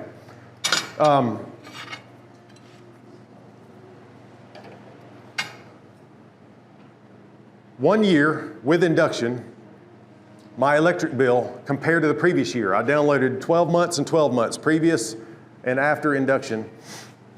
The year when I had induction, on average every month, my electric bill was about $15 more a month. That's it. 15 bucks on average per month. Now, your kilowatt hour rate, I don't know what it's like up here. It might be vastly different than in Mississippi. I don't know, probably not crazy different, but anyway, take that into account, all right? Yes? How much money did you save on propane? That's what I was about to say. So then I looked at the previous year of all the bills, and I was like, okay, I'm at like 15 bucks a month. That's not bad, you know? But how much propane did I not buy the second year? Okay, so when I was using propane, I was filling one of these 100-pound tanks up about every month and a half or every other month. So over a year, I might fill it up 7 times. Of course, I was making other things too. I was making hammers and axes and bigger kind of stuff, and so I used a lot more propane then too. But the year I had induction, I filled it once. All right, so yeah, so how quick will that machine pay for itself? That does not even include how my time. My time is more valuable than that. Yes, I'm sorry, you have a question? So your electric bill is $15 more, but how much is your whole electric bill a month? So on my house, Yeah. so on average, all right. Are you running your house and your shop? Yeah, so here's the deal. I have, my business it's a part-time business. It's an LLC, and I have a shop building behind the house, and I don't itemize my taxes at the end of the year. I don't look and say, okay, how much electricity did the blacksmith business use versus how much did the family use? I could do that. I could get real granular, but I kind of don't. I kind of fudge in favor of the IRS in case I ever get audited. That's probably not a super wise business move, but that's generally what I do, I don't take every stinking deduction I possibly could, and that's one thing I could do. I could itemize it out, and so to answer your question, in Mississippi, I have a 3,000 square foot house, big family that was grown and gone now, but we have 3 air conditioning units on that house. And in Mississippi, we run the air conditioning all the way up through October. I mean, we ran it just a couple days ago, to be honest with you. So my electricity bill goes above $350, $400 a month sometimes. So depending on if it's summer or winter. Wintertime, our bill drops because we're not running the air conditioners quite as much. But even with all that considered with summertime air conditioning use, on average, what I could see in the electric bill consumption was not significant. It wasn't a crazy amount, all right? And the reason that I don't think it's crazy is right now this machine is running, right? It's capable of heating material, but it's not actively heating material. Right now, the only thing that's running is the cooler on the bottom, all right, which is that's a 110 volt fan that you're hearing, all right? So that's not a lot of amp draw. Your kilowatt, your meter's not spinning like crazy, all right? Now, when I press this pedal, now that's amp draw. Now the meter's running, it's going, all right? The thing is though, let's get this bottle opener hot. Do you see the digital readout on the machine? Whoop. Let's go to the side. So what does that digital readout on the machine right here mean? That's how many seconds, all right? So let's just watch. And again, I'm not using the most optimal coil for the work right now, but right now this is 1018 mild steel. It really, really moves super easy. I don't need just a tremendous amount of heat, So that's 30 seconds that pedal was running, right? I'm not sitting there running that pedal like crazy. If that pedal was running nonstop, yeah, I could see it really tearing your electric bill up, right?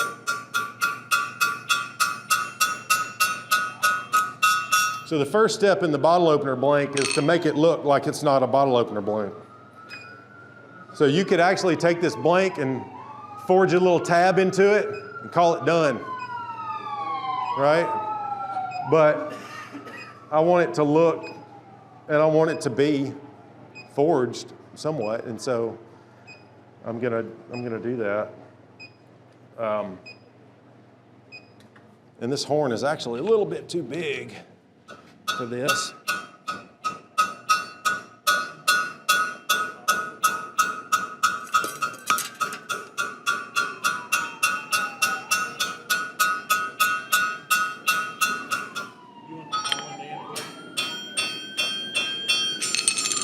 No, I'm good. I mean, in all reality, I'm probably going to talk again and probably won't get it completely done. I'm just turning it around so I can get the bottom of that loop or that hole forged. So anyway, to answer your question, by comparing my electric bills, I think I'm accurate in saying that it's, in my experience, in my shop, it is the cheapest form of heat that I have found. I mean, I've not found, coal is pretty cheap, or at least it used to be. It's not really anymore.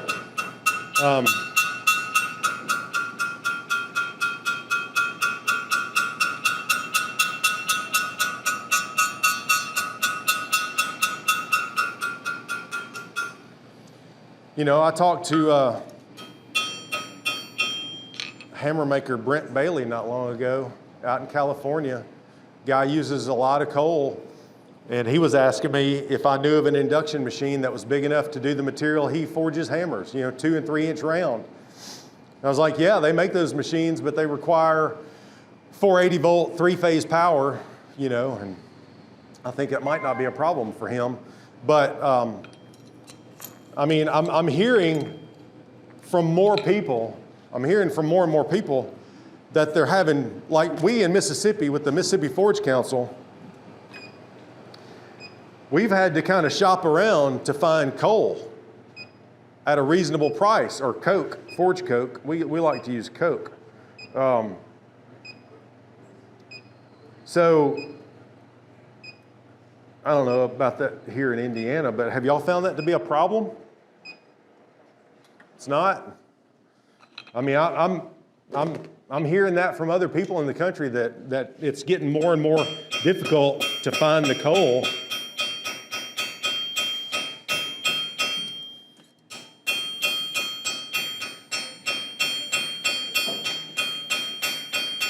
I'm just tapering this down to make what I call the tapered bottle opener, or keyhole bottle opener.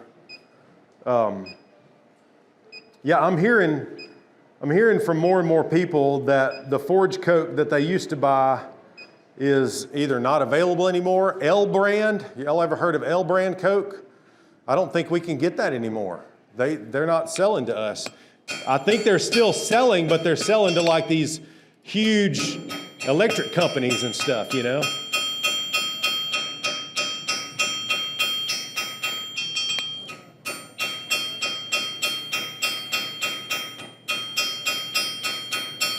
Normally, this particular step in my shop, I have 3 tire hammers.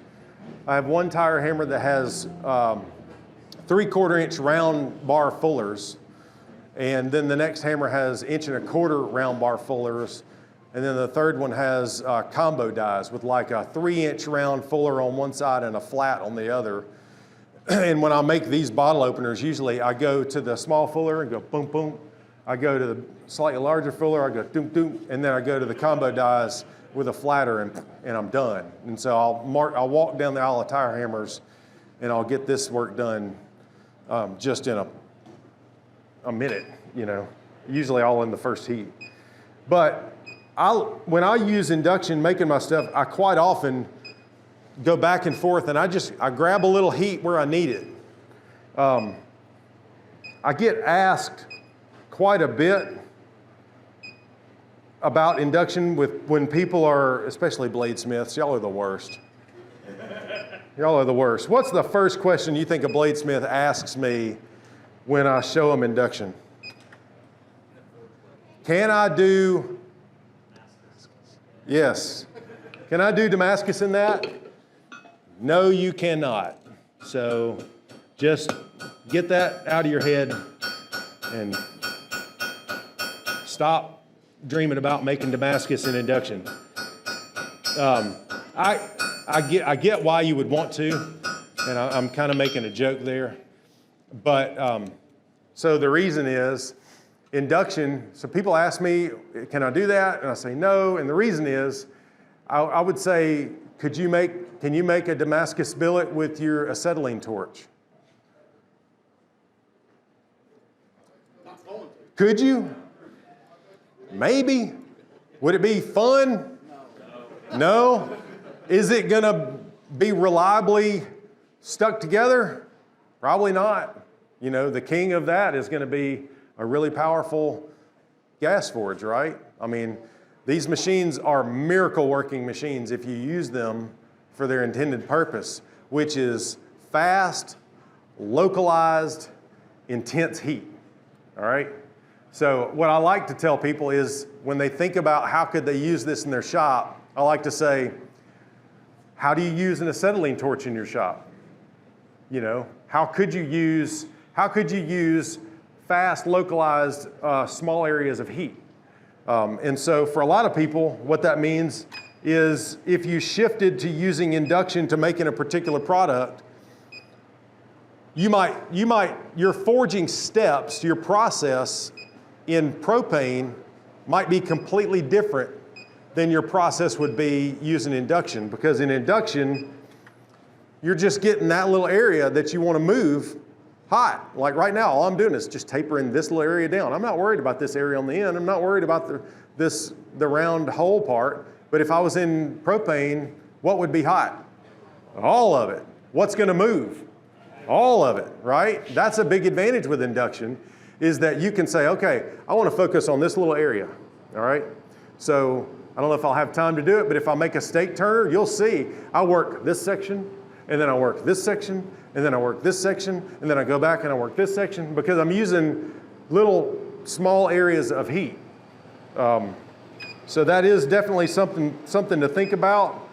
And, you know, even though it's a common question when people say, oh, I want to get one of those induction forges, I can make Damascus really fast, you know, it's just not the right tool for the job. You know, you still want to have the right tool for the job in your shop. And for that work, that's propane, in my opinion. And you know, if you're a more traditional blacksmith, then and you prefer working in coal, man, I get it. I love working in coal. It's fun.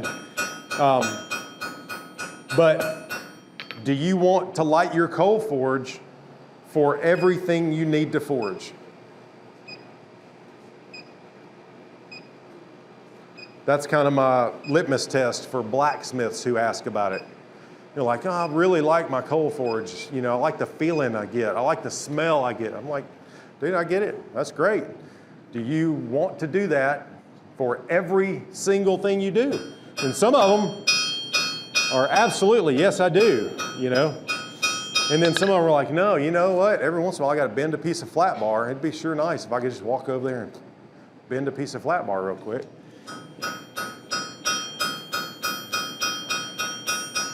So like I told you, this is not the 3-minute bottle opener, because I don't know how long I've been talking now, but it's a lot longer than 3 minutes. How long do I have? 30 minutes left? All right. I might be able to get a stake turner done. Do y'all want to see a stake turner made? I don't. Okay. I always kind of think they're kind of boring products because everybody's seen stuff done with railroad spikes so many times. I'm like, That's only because you made 2,500 of them. yeah. All right.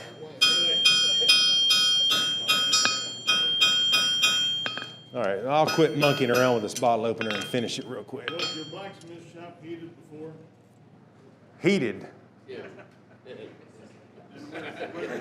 No, we don't heat shops in Mississippi. I mean, you can't let that, I understand, but here we can't let that machine freeze. That's a good point.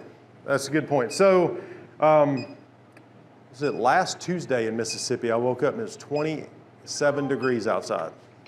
And in Mississippi, we freak out. That's freak out cold weather. It's, oh man, this is really cold. But I went to my shop and I looked. I flipped it on and looked at the temperature, and the water was still at like 48 degrees in my shop. My shop it's not 100% insulated.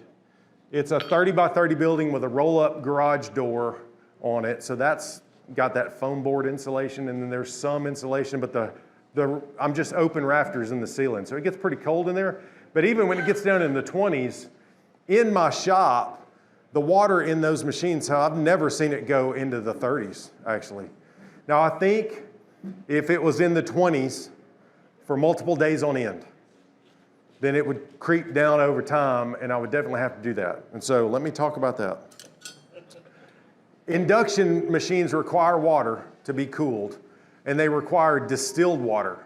You don't want to put regular water in there, and they don't want to put tap water in there. There's too many things in the tap water that will react with the current, and they will form calcification areas inside that machine. If I took a screwdriver and took all these screws off and popped this shell off of this machine, it would look to you just like the inside of a desktop computer would look. There's like cards stuck in places, there's big transformers, there's a lot of circuitry and circuit boards in that machine. But there's also clear tubes that are running through different places inside the machine. And those clear tubes inside the machine have little copper connectors where they all connect together.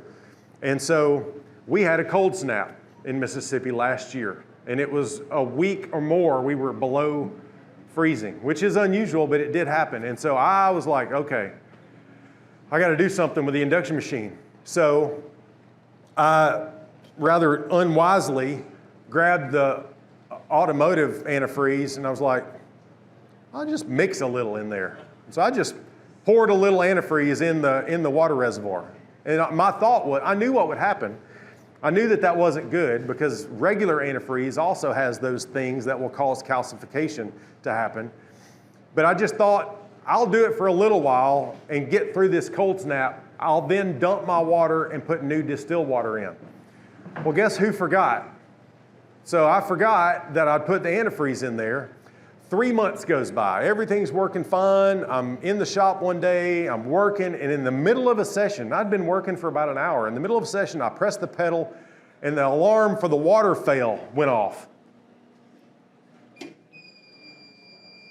The machine did that right in the middle of work. I was like, oh, crap, what's going on? So the first thing I checked was, am I getting water in? And yes, I was getting water in, but I wasn't getting enough pressure. It was like just dribbling out. And so the way you can check that is you can take these off and then turn your water pump on, and water will shoot out. And it should shoot out with a pretty good bit of force. It was just kind of dribbling out, all right? And so that was an indication that I had a water flow problem. Anyway, long story short, I pulled the case, and in every clear tube inside that machine where it met a copper or a brass fitting, there was a bright teal-colored calcification wad, and it had just built up like a clogged artery. And so I had to take that machine, unscrew every one of those hoses, and get a little reamer and clean out all those things, and it fixed it. So up here, where it gets cold, the suggestion is watch the temperature, make sure, and if it's gonna get below freezing, my suggestion is to use a dedicated TIG coolant. So TIG coolant is fancy antifreeze that's used in machines that conduct electricity. I've also heard you can use RV. Propylene glycol. Okay, yeah, propylene glycol, which is RV antifreeze as well. And so there are cheaper ways to get it. If you go to Amazon and buy TIG torch coolant dedicated antifreeze, it's expensive. You know, it'd be like $150 to fill up the machine with the 6 gallons that it needs. So in Mississippi, we rarely ever have to worry about heating our shops. But I have learned not to use real antifreeze. So that's a long way around about of answering that question. All right, let me see if I can make a steak turner real quick. And I'm going to do this all with induction because that's how I make my steak turners now. Just real quick, I wanted to bring these to show you. These are dedicated railroad spike tongs. Aren't these cool? This one looks like a bottle opener. You grab the railroad spike like that. These are really neat, all right? And then you got these that look like 3 fingers holding the railroad spike. You know, those like those. Those are pretty cool. I hate those tongs, both of them. I don't use them at all, right? I use bolt tongs. I use 1/2-inch bolt tongs. Really, I should be using 5/8 bolt tongs, but I'll show you why I use half in a minute. So these are the tongs I use all the time. You see how shiny the reins are? It's because That's what I use. And so I start like this to make a railroad spike stake turner. I grab the head sideways and I go into the coil like this. Can we turn this hammer on? I'm going to use a power hammer because that's how I do it at the house.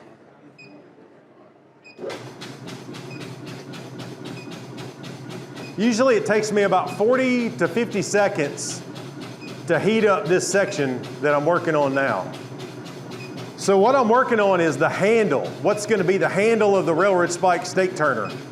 This also applies to a railroad spike knife in my shop, all right? Everything I make from a railroad spike where the handle is going to be near the head, I do this step first. And what I'm doing is I'm going to heat up the area that's going to be the handle, and I'm going to reduce the diameter just a little bit. So railroad spikes are typically 5/8 square. I'm going to take that down for about 3 to 4 inches. I'm going to take that down to something a little less than that. And by making that handle a little bit less fat, it's going to push material out farther, which is going to allow me to get a longer railroad spike stake turner in the end. And so that's, and then I grab it like that. You see me? And I'm just going to reduce this area.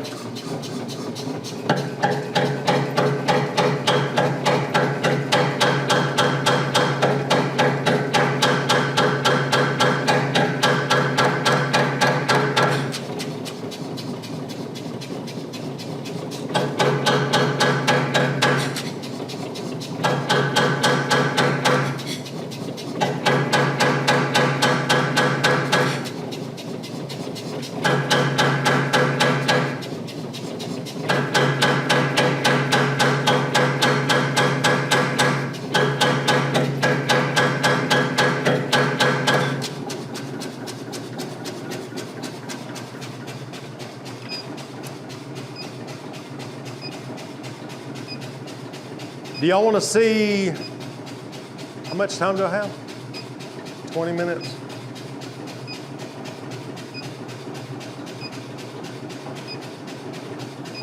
The fastest and most popular, fastest selling and most popular railroad spike stake turner I make is on that storyboard on that table right there. It's the Rubik twist. It's real simple to do, but it looks really cool. It's probably the most uncomfortable handle, in my opinion, but people buy it, so I sell it, you know.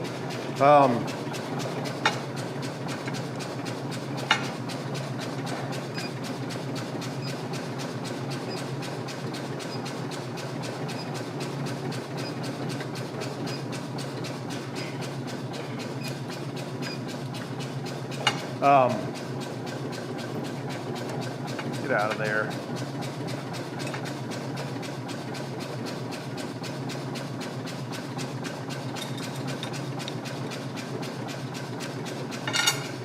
By reducing that handle area just a little bit, I lost some heat there, but it's going to push out.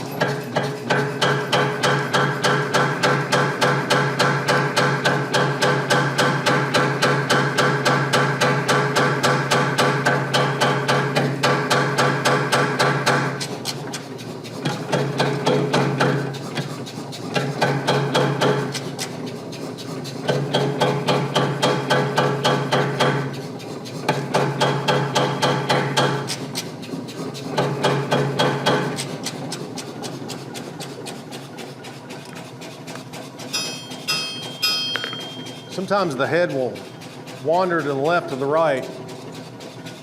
So now that I've reduced that, I start grabbing it like this, all right? And so by reducing that handle material, even just a little bit, sometimes I reduce it more than that, but I'm not gonna do a Rubik style here because I don't have enough time. I'm gonna do what I call a plain handle, which is just a chamfered handle. But by reducing that area just a little bit, I have pushed this whole bit out. I don't know, maybe 1/4 inch, maybe 1/2 inch. You'd be surprised how much pushing that out results in the end. You know, you can get a couple inches longer in the end by reducing that just a little bit. So that's the first step, is to reduce that. The next step is I'm going to use a spring fuller. I'm going to come in here and I'm going to make a little fullered area right above the handle. And what that's going to wind up being in the end, if you look at that storyboard, it's an area where when you grab the railroad spike stake turner, your thumb and forefinger just naturally go there, you know.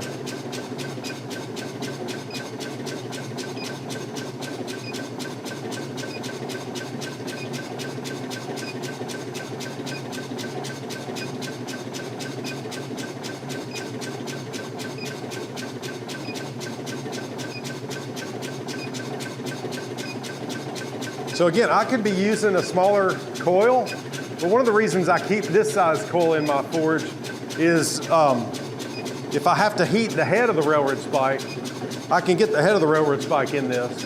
And you can see it's pretty effective heating this material up. That just might take 10 seconds longer than it would with a smaller coil.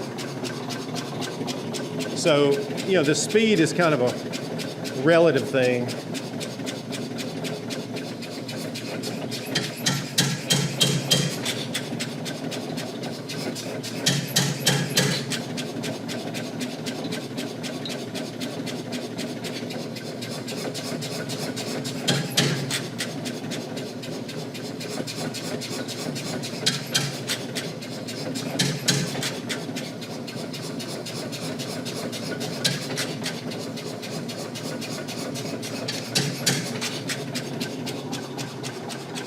So I was just going around chamfering the corners, knocking the corners down.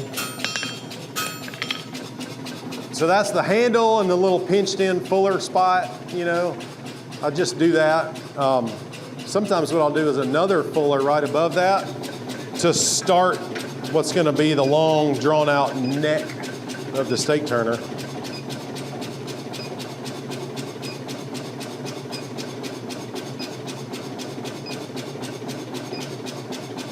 Stake turners are either right or left-handed.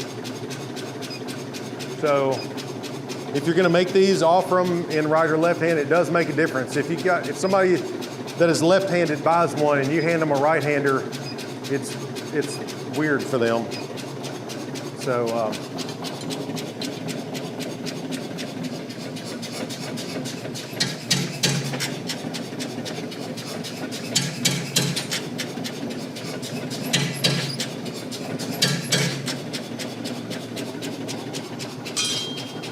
all right, so I did the bottom fuller, so to speak, right where your thumb and forefinger are gonna rest.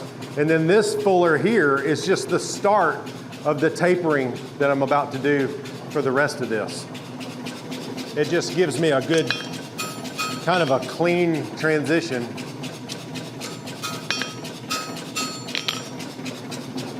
So now I'm gonna try to heat that whole section up.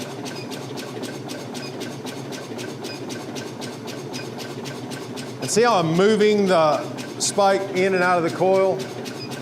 If I keep it in one spot, there's a band of heat that's going to develop in that spot, you know? But by moving it back and forth, I'm getting more heat out of it. I've made 36-inch fire pokers in Induction. But when I make a fire poker out of 1/2 inch or something, you know, I'm never heating the whole thing. I just heat the end that I'm working to make the poker in. I heat the part that I'm using to do a forge weld, and that's another point. I think somebody asked earlier about forge welding. You can absolutely forge weld in these. Absolutely. They will get stuff hot to forge weld really quick. Just not really Damascus. I mean, you can maybe do low layer, small stuff.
I make them a certain length. I get asked quite a bit, can you make me an extra long steak turner? And every once in a while I will. I could make them longer than I do, but I usually stop at about 14 inches or so. And the reason is, that is the perfect size that will fit diagonally in a regional rate A mailbox, all right? So I found out that that was the cheapest way to ship them, was in a rate A box. So I just put one in diagonally and I was like, there you go, that's how long they are.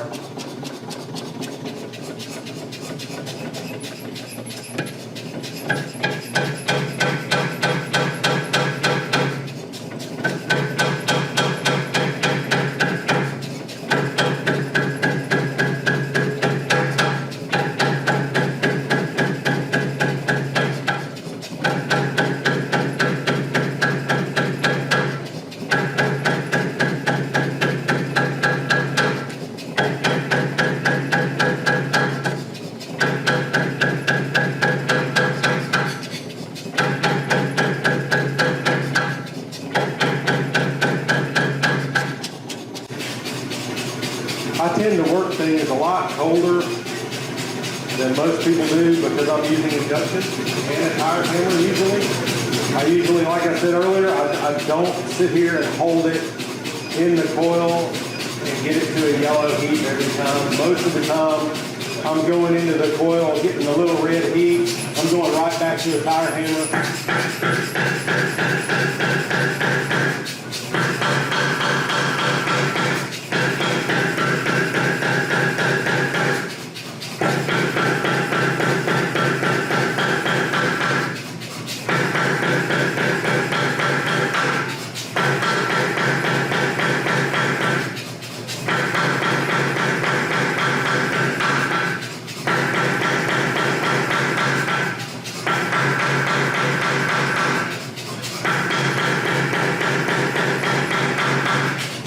One thing I have to fight a good bit with this kind of forging is a rhombus. Does everybody know how to fix a rhombus on a power hammer? Everybody know what a rhombus is? Yeah. So, rhombus, it happens if you are just a little bit off when you're forging On the press. when you're forging a square, which is what the steak turner really is. It's a long paper square, until the very end when I knock the corners off. But if you're forging a square, as your power hammer or your hammer comes down, if you're twisting this just a little bit, like if you're holding it in there and just ever so slightly twisted, or maybe if your dies are a little bit worn just a little bit, then what will happen is as you're hammering, this will happen. You'll get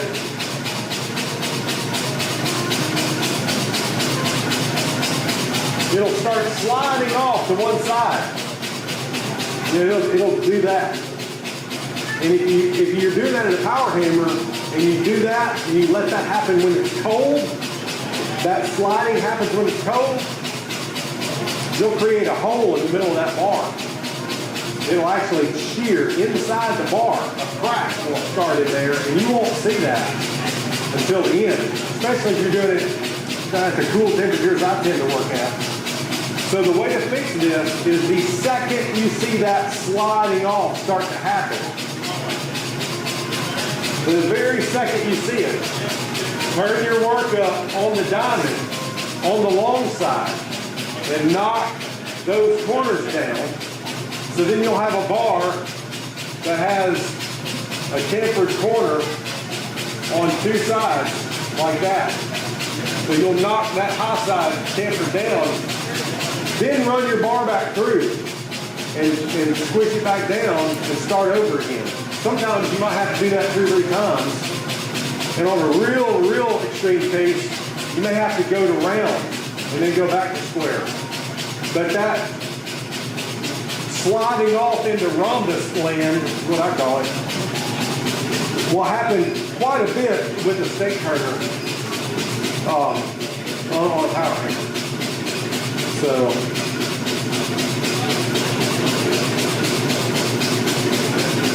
making sure your dies are really nice and flat is a big part of that. You can do the paper test. Turn your hammer on, get it going, take a piece of notebook paper, stick the notebook paper in there, slam your dies down and look at the pattern it leaves. It'll be grease, dirt, and all that smacks and leaves that pattern. If that pattern is real dark on one side and light on the other, then your dies are high on that side. Or either the top die is low on that side, you know. But either way, you've got to fix that. And so you can take a grinder and you can adjust your dies until they're hitting flat and use the paper to sell.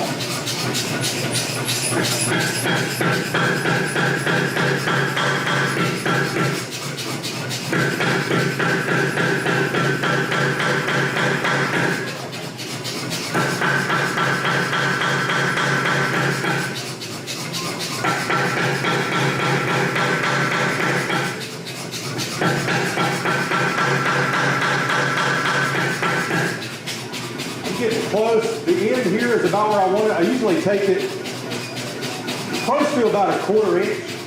That's about what I want it to be, but tapered.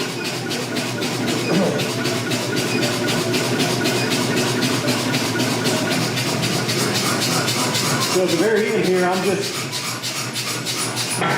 kind of lightly touching it.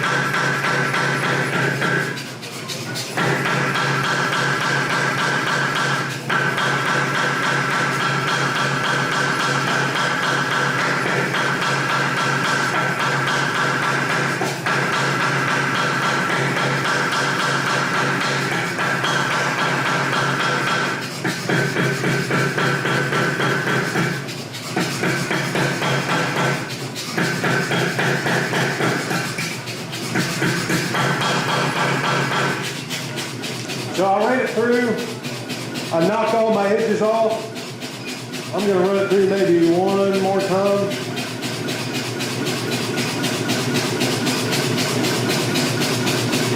Try to clean it up a little bit.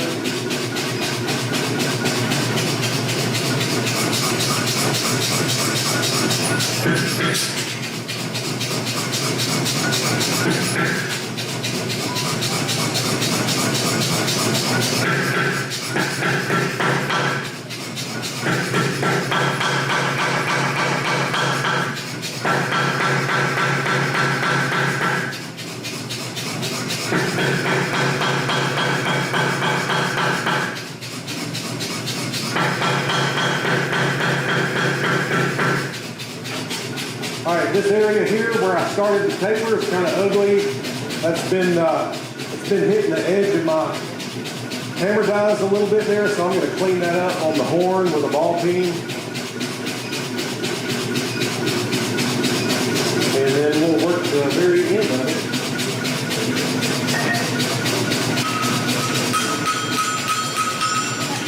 So I'm chasing this chamfer that goes all the way down the bar. I'm running it back up the edges of this curved little forward area.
it's going up, crooking a little bit, and it's shooting off that way. So I spend a lot of time at this point just kind of straightening everything up and getting everything in line with the head of the railroad spike. So to do that, I'm going to get the area that I want to move hot, just this little area.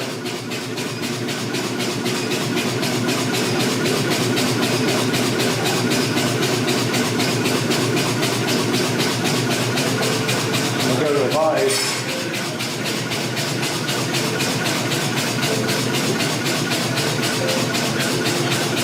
So I'm going to move this.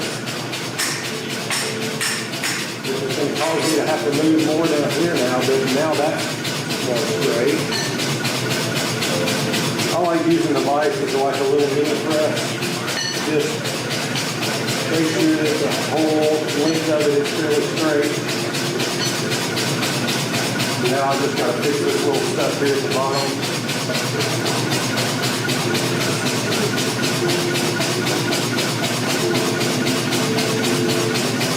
So this piece changes shape a bunch while you're working it, you know. And so you could shift over to some of those weird railroad spike holes, you know, and grab it by the head with a little 3-finger type, you know, tong for dedicated for railroad spikes. But usually when I'm working it, I just stick with these bolt tongs and kind of make do. I'm not sticking tongs out very much doing this.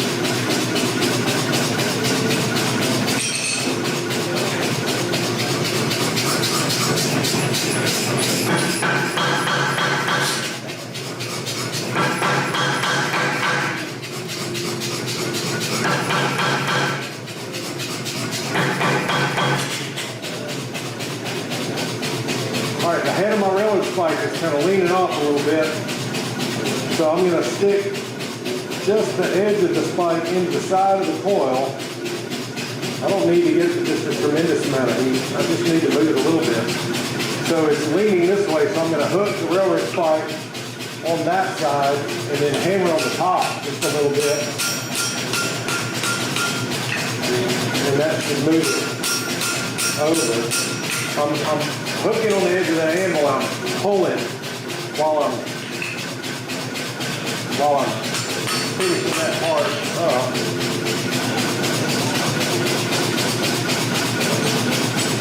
So the very last thing to do on these is to work the very tip.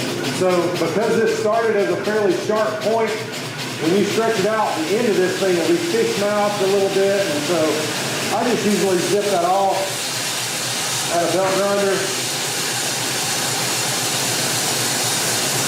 like that and make it round before I start forging it. Otherwise, you're going to have all kinds of weird problems.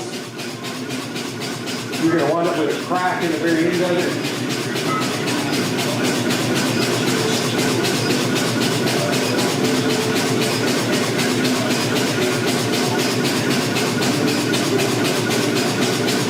So this is just going to be a taper on the end.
I forge it to a rough round.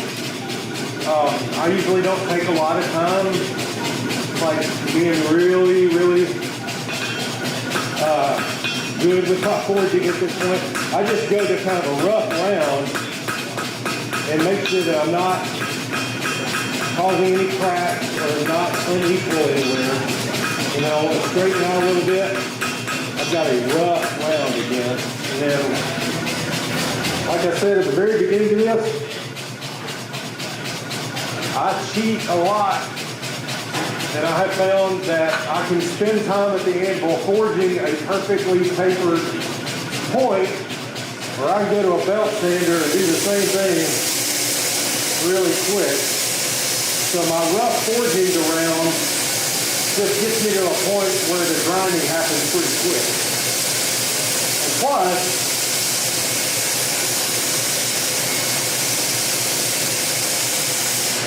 this is the bit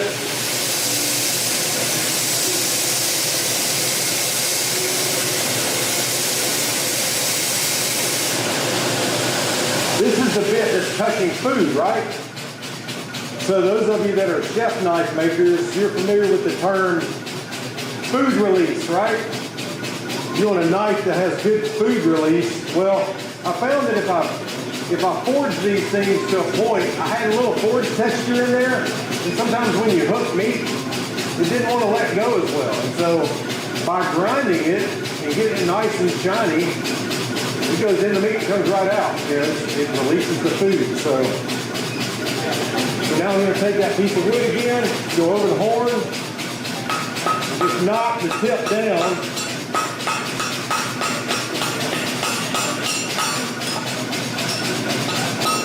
If I run out of heat, I'll just go get a little bit more real quick. It helps if you press the pedal. We go back. And the reason I'm using a piece of wood is, again, I don't want to put marks in it. I don't want to mess it up.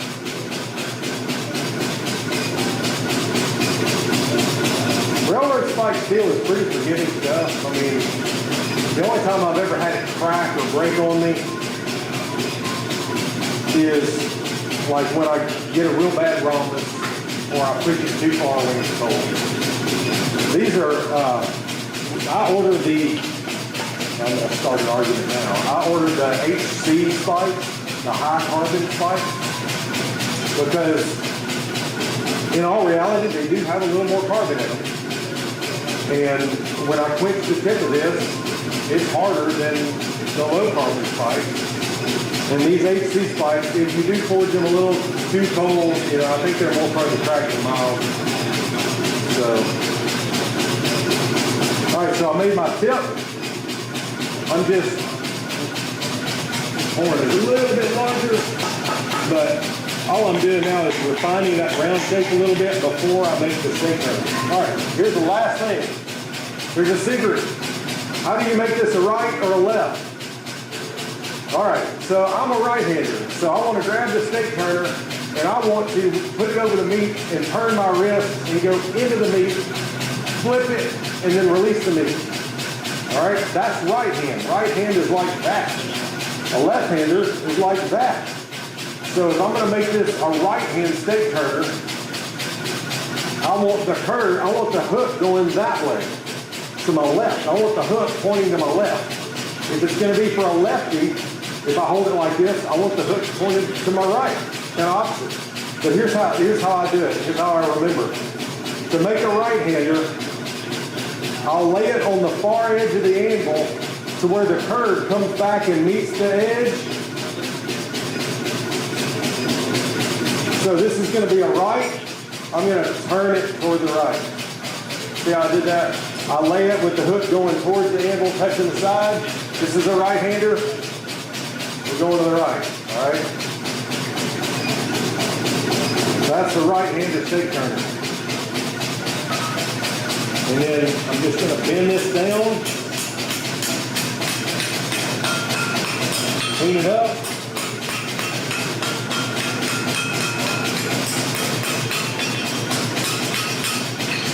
And then there's one last thing I like to do. If you bend it down like that, the hook kind of stays far out to the right. So you see the hook is a little bit further out that way.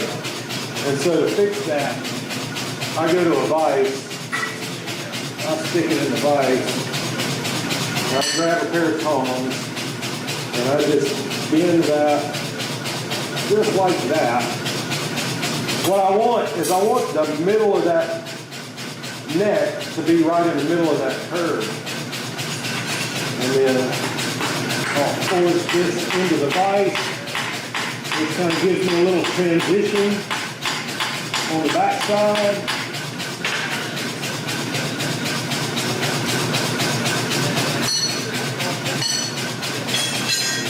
And that is just about it. This one is a little shorter than I usually do, but you get the point. This would still work.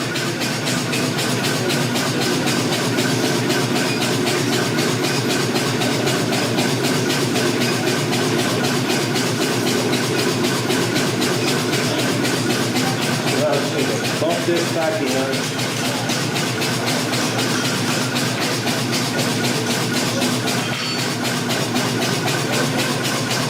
And I like to take the tip and just touch it. Just touch it to a belt like that. And it gives it a little sharp edge to grab the meat. There we go. So that's a steak turner made with induction. Usually I'll make them a little bit longer, maybe about that long. And to get that length, I would just draw it out a little bit more on the power hammer. And a lot of times, I'll finish it to this point, get the curl on it, and then look and go, okay, I need to draw that out. And I'll draw this out without touching that foot on it. It's perfectly fine to do that. So, any questions? Did I talk too much? Thank y'all for having me. I really appreciate it.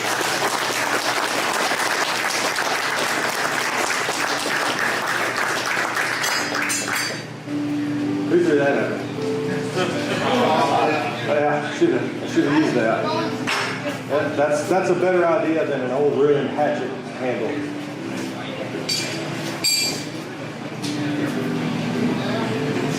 All right. Is it lunch? We're close to it. What time is it? I don't even know.